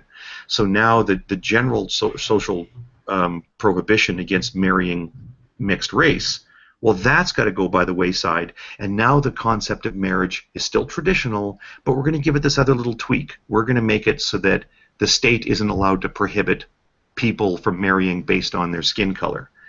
And now, recently, people have made the recognition, the Supreme Court's made the recognition, that, well, we basically have to let any two adults get married. And that's a pretty big tweak, I'll acknowledge. That's arguably a bigger change than the race change that happened in the middle of the 20th century. I think what it all comes down to is that your basis is absolutely arbitrary to suggest that we should not allow polygamous marriages. Yeah, especially if your only defense of it is because of tradition, Hey guys, I'm gonna get some sleep. Thanks for the discussion. I don't have anything against anyone. I know I'm. Oh man, you make that very clear. Except the Irish. Nope. I know I come across sometimes as like, I don't know. This is a great. I'm just hanging out and talking while working on something else. So. Thanks for coming, man. It's funny because like I'm of the mindset of just live and let live. That's the thing with me pertaining to the whole marriage thing. I mean, they're not hurting anyone. They just want to be recognized just like everyone else, and that's basically it. And I do get your point, Antonio, pertaining to the polygamy thing. It's just one of those situations where sometimes sometimes like you got to ask yourself, do you really want to take it this far? You get what I'm saying? While you might not have a problem with it personally, but you have to think about the flips, the possible really messed up situations that could come from it. Does that make sense? What situations could come from it? All right. Does anybody have any last words? I'm about to end this hangout and just go to bed. But if anybody want to give any closing remarks, they can go right along ahead. One. First things first, Antonio. I've never heard you like this fired up in any hangout ever. I'll try to take a short pill next time. I apologize. It's good. It's cool because you're I haven't had a debate in a long time to where like I'm really passionate about something and I would get like really fired up, and I was surprised to see you get fired up. I was like, oh, Okay. That's not even surprised myself. There's a fairness to it, though. I think I've seen you get this fired up. Normally, about more so about the abortion thing, I think you take that a little more to heart. But I've seen you sort of take up the defense of somebody misrepresenting a particular Christian apologetic. I remember seeing you get a little steamed about that. But there's always a fairness to it, right? It's never just like, oh, this guy's being rude to me, therefore I have a license to be rude to him. I've always sort of, there's an even-handedness to it. Right, and I appreciate every last single one of you guys, whether I agree with you or not. Everybody has been, I think for the most part, honest. I apologize that I've said that you were using BS or whatever. I guess I kind of got up in my feelings at certain times, but I think every last single one of you gentlemen in here approached this from a very honest and just genuine perspective. Yeah, and the thing is, sometimes people can be conflicted on things, man. Just really conflicted for even just whether it's logical or personal reasons or historical reasons. You can be conflicted on things. Yeah, I agree. You got anything to say, Tetrahedron? No, I mean, I don't know. No, I haven't heard anybody talking about this in the news. As far as what's going on in the EU, the referendum they had, their prime minister resigned, markets tumble. I mean, Americans are only concerned about missing Game of Thrones, it seems. That's funny. Yeah. I was concerned too. You caught me off guard with that. What about you, King Matthew? You got anything to say, man? I don't know if he's here. My mentor. I think he might be asleep. You got anything? I do. Christopher does. Oh yeah, go ahead, Christopher. I have two things. Yeah. One, titling your hangout "Why Pro-Choice is Pro-Abortion" is, I think, a little disingenuous. It makes as much sense as saying that if you're pro-gun ownership, then you're also pro-murder. So I don't think it's a good opener for conversation when you're trying to talk about these topics. Well, And I think the whole, I gave my points for that, but I know. I think the whole tone of the hangout is addressing a issue that nobody really likes. Nobody is pro-abortion. It's a sensitive topic, and I think that it's just been a trap to bring people in and try to claim a moral high ground. But nobody is pro-abortion. Nobody thinks this is like some sort of birth control that they can just use. It's something that people just aren't comfortable with. And to try to have an honest conversation about it, I think you should at least. If you believe that, man, if you reference, then don't come in here then. Yeah, well, Okay. I would say come on. I think that was fair. That was. Well, I would say that there are people who are pro-abortion and they believe in eugenics. Okay, well, you can fantasize about those people, but, or you can choose to have conversations with people who are actually sort of have this as an important issue on their minds and want to see the best decisions being made. Yep. And can I get my second point out too? Go ahead. I take with the whole gay marriage thing. I don't know if you know. I guess you weren't around when I used to come in hangouts, but like I said earlier, my sister and her wife had to travel over 1,000 miles in order to get married, and but when they came back to their home state, they weren't acknowledged. And I can give you a list of reasons why it's important that they were acknowledged, such as adopting 4 children, having their wages acknowledged as a combined income in order to make the adoption go through to where they were, recognized legitimately for being a 2-parent household in order to make the adoption go through of these 4 children. I can give you a whole list of reasons, but how it was implemented through the federal government is really just a very minute point to your objections. So I have a personal dog in the fight. So I wish we would have got to that, but wish in one hand, poop in the other. We All right. can hold another hangout another time. Me and Antonio said this one time. When you put the choice or you put the whip on your own back, like you can't call it a civil right type issue. Yes, I can. Because a black man can't help being born black, but a homosexual can still get married to a woman and be homosexual behind her back.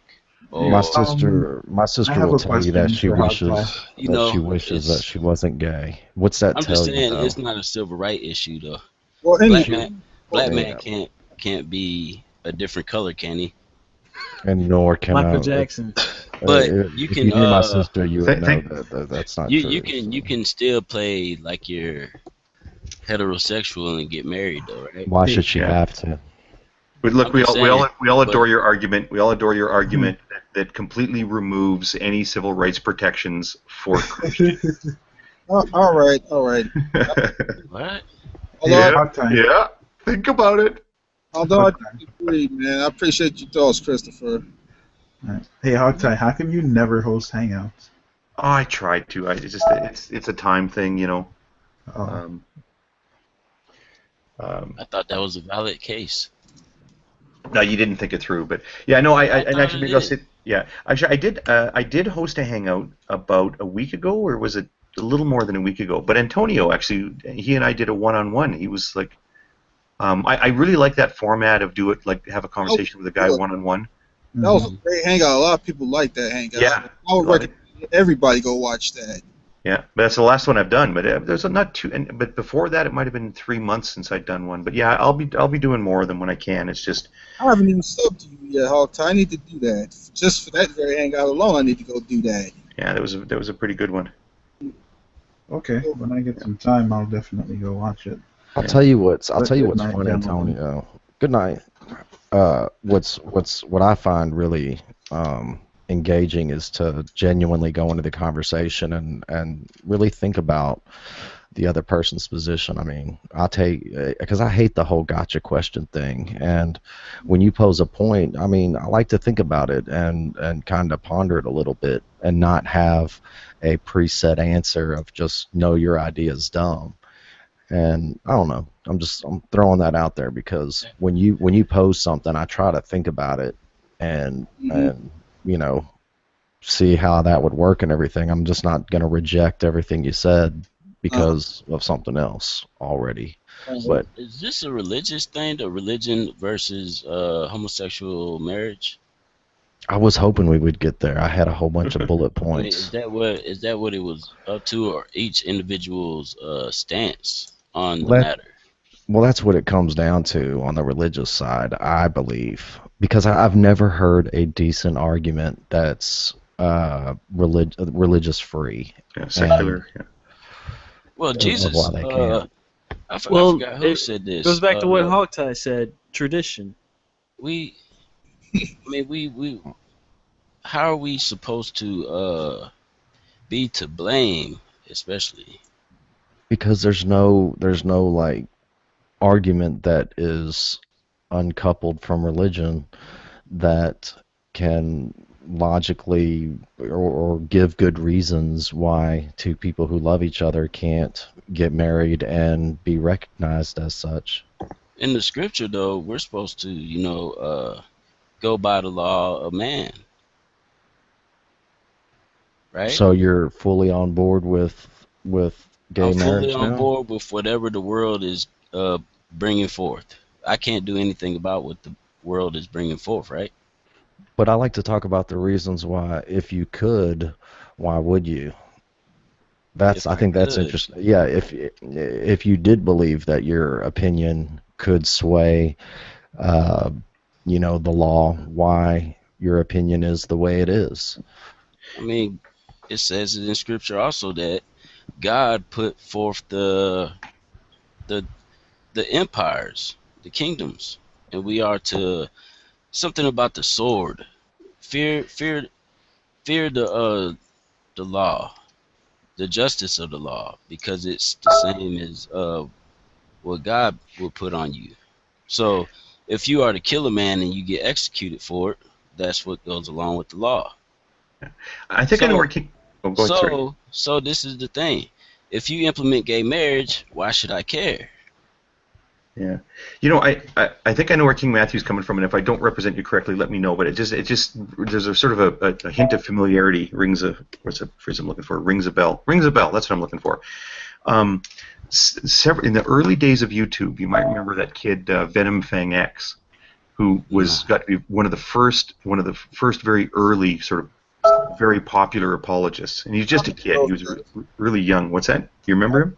Yeah, I remember those days. I was in my early 20s. Yeah, well, I believe he's living in the U.S. now. He might have moved back to Canada. I don't know, but he was a teenager in Eastern Ontario, and around that time, our federal government, through a very different mechanism than yours did. Yours had two cases go to the Supreme Court, and the Supreme Court made a ruling that the state governments kind of feel like, oh, okay, that's the way it's going, so that's what's going to happen. In our case, there was actually an attempt at legislation in the Parliament, and they sent some reference question to the Supreme Court, whatever. Same deal, but just a different mechanism. And so now, without there being any sort of public debate on it or any laws passed by the Parliament, just de facto same-sex marriage is permitted across the land in Canada. This happened in, I want to say 2007. I don't remember. It was a long time ago. But somebody asked in one of those little Q&A sessions, somebody asked Venom Fang X about it, and he's kind of a firebrand, eh?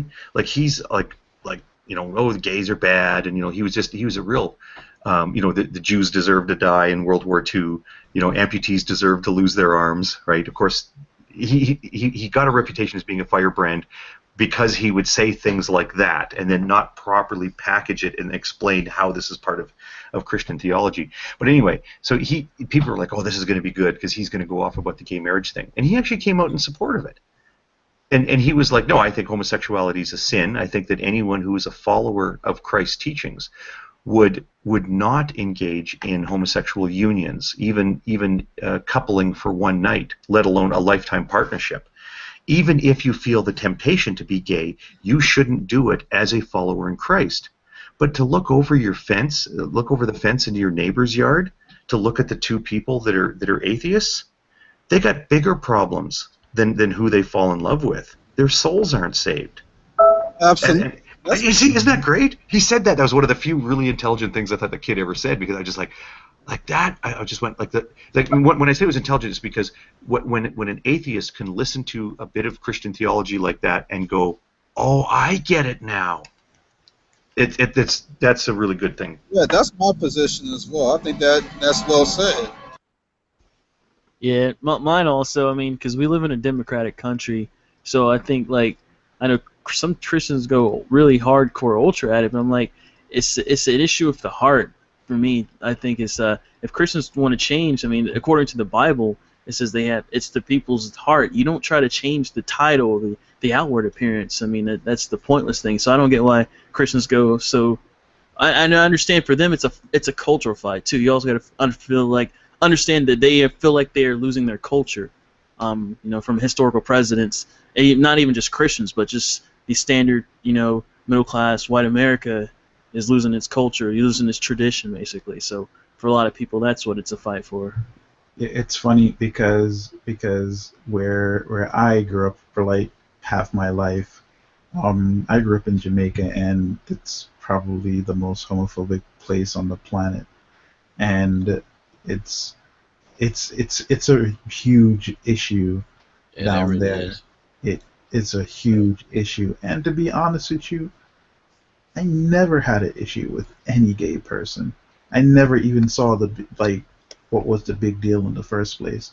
And yes, one could argue that Jamaica is a Christian-based country. The anthem is pretty much a prayer. The pledge is a prayer. The national song is a prayer to God, But they separate church from state for the most part, right? But the thing is that most of them are not even religious for the most part. They're really not. But at the end of the day, they just don't like the idea of gay. And so the persecution gets physical to the point of killing and beating people ruthlessly and stuff like that. And it's for no reason. I've seen it multiple times, and I never understood why. That's I the didn't whole of see the point. humanity. That's the whole Yeah. of humanity, though. Well, You can make the same case for any other violence. yeah. It's man at the issue. Yeah, there is also spiritual warfare going on. I mean, one thing I do have to say about that, I think it's a spirit, and it's becoming more pervasive in our culture, especially in the young black communities. I mean, if you notice, there's a lot of black girls now. For them, it's trendy now. They'll have 3 kids and they're lesbians. But I think I think there's a spirit of it, and I think it can certainly pervade a culture. And I think that's what's happening. I think if you let that spirit touch you, I mean, you're gonna fall into those. I mean, I don't know, but that's how I feel about it. All right. Did you have one more closing statement to make, Hawktie? I think he said he'll be right back. Yeah, you said he'll be right back. Okay. All right. On that interesting note, I will jump off. All right, man. Thanks for coming, Evan. All right, man. Nice talking. Have a good night, man. Bye, guys. Yep.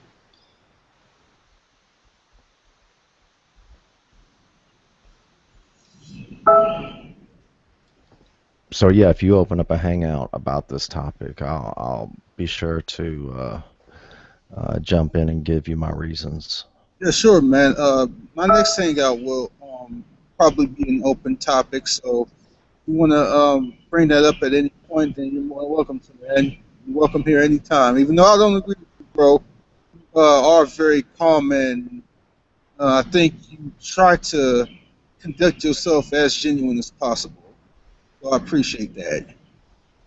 I appreciate the compliment. Thank you. And What are you with going that off being at? said, good night. I'd love to argue with King Matthew, but he's just got such a laid back attitude. It's Well, really hard. we can argue what? What do you want to argue? You want to argue the sediments proving Noah's flood? Well, no, I see you jump into some very controversial hangouts, but you stay very true and consistent to you stand firm on what you believe and Thank you, man. you're very consistent. Even in flat Earth rooms, you don't let the hype get in you. And you No. state your position and stay where you're at. So we'll find something one day. I wish I was laid back like King Matthew, man. I just, I don't know. Not easily influenced. Don't pat my back too much. Consistent. No, I disagree with you all the time, but still. Yeah. But yeah. Oh yeah, All right, it's man. always good talking, Chris. We'll do Or it. Sean. We already had this conversation, man. People Yeah. won't know who you're talking about. I know. All right. Everybody have a good night and peace. So, take care. Peace. Yeah, I'm back as well, but also it's bedtime here as well. So Good. good chat as always in this room. So Yeah. I'll drop by again another time. We'll see you guys. All right, man. Have a good one. Hey, Hog. All right, Hawkeye. Did you have one more thing to say before we go off air, King Matthew? No, I mean, their whole argument, not to go behind their back or nothing, but saying, our position, man, it's in the scripture that we really have no play in politics. I don't think we should have any play in politics. I mean, We should yeah, work about the ultimately, Lord, and that's it. This whole fight between blah blah blah is a voter's trick. It's a voter's trick by the government, the way they got it set up, and it's really not about us keeping nobody down. It's more because, like I said earlier, secular government. When they first said freedom from religion, gays could have got married. they should have been able to get married then by that law, freedom from religion. Well, They it's should not an actual law. partnership or something. Yeah, it's not an actual law, but once you started getting money and you know, basically getting insurance and all this stuff from your spouse and all that, gays should have been able to get a partnership even if they didn't call it marriage. They had civil unions, but I mean they took it to another level. Though they Hey, I They just put thought it of in our something. hands like we're at power here, Antonio. We're at power and we're keeping them down, and this is a way, we're in the way of evolution type of thing. I don't think we need. I think you and I and Tetrahedron and Amma as well can all agree that this whole thing is, just a manipulation by the enemy to try to separate people away from God. That's all this whole thing is about. Yeah, this is why I don't like Hey, God. I just thought of something too. Sorry. What about like, so there's gonna be these gay marriages and stuff, and then with the like adopt kids and stuff, like these. I mean, how are these kids gonna turn out? I mean, I can't imagine that being a good structure for a developing person. To have like two females or two males. I mean, it's already bad enough with one parent raising a child with the divorce rates there are. I mean, how is that even? That's gonna. I can't imagine how that would be a positive thing on a kid. I would say the positive about that though, but behind the only positive in homosexuality is that a lot of kids do get good solid homes from people like them, and Yeah. there's a lot of people, a lot of kids that need a home like that, and Yeah, that's true. more than likely homosexuals are more nice than anything, so the kid is growing up with Yeah, love. until someone disagrees with them. I Yeah. mean, Well, but there was a girl who was a daughter of two lesbian moms wrote an open letter how even though she loved both her moms dearly, she always yearned to have a father Yeah, figure, I a know male exactly figure. what you're talking Yeah, I about. And mean they're made mm, differently. I mean, and I mean, she talks about how obviously this generation doesn't know yeah, the difference between male and female, but I mean they're made differently. One is stronger, one is more caring, the other is, I Yeah, mean, more sensitive, and the other is a stronger figure with uh discipline, and like there are differences between male and female, oh which yeah, obviously it's people don't understand backwards. anymore. yeah. It's It is kind of hard backwards. to have one without the other. They're like peanut butter and jelly, man.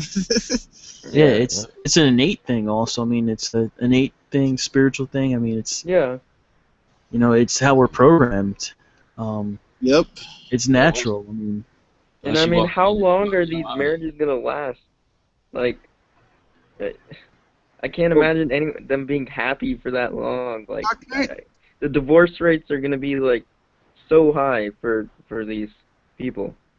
Yeah, and maybe we can talk about that another time. But I Yeah. can't help but, well, um, at the same time though, I can't help but wonder, you know, well, did they think that was enough? I feel like they didn't think that marriage was enough, and Yeah, still trying to, push certain agendas in the LGBT community. Marriage simply wasn't enough. yeah, Yeah. they That's want true. more. I mean, now it's like the whole Push stupid it in your face. restroom thing, and Like, yeah, it was a big one they wanted for a long time. They finally got it. I mean, like, and then, they were celebrating in the streets and parades left and right. Then the yeah, party was over. They finally got what they wanted, and they right. wanted even more. It's like, I Yeah, know. Like, how far are they gonna push it? And I guarantee you that eventually it is going to be, legalizing pedophilia. I guarantee it. It may not be in my lifetime, but I guarantee it's gonna come to that point. they're working on it, man. They're working on it. They're trying to just call pedophilia a mental disorder. They're working on it. Yeah. and why would an atheist care if I'm gonna marry an animal? Exactly. Yeah, Why would well, you the care thing is, if I they had don't. 3 or 4 animal? The partners? thing is, they don't have- Wait. One point that Yeah. he's asking why would atheists would care All right, real if you're gonna quick, marry an animal. The first thing I would say is atheists believe we're talking animals. all right. Yeah. Thanks We're for monkeys. watching, everyone. Yeah.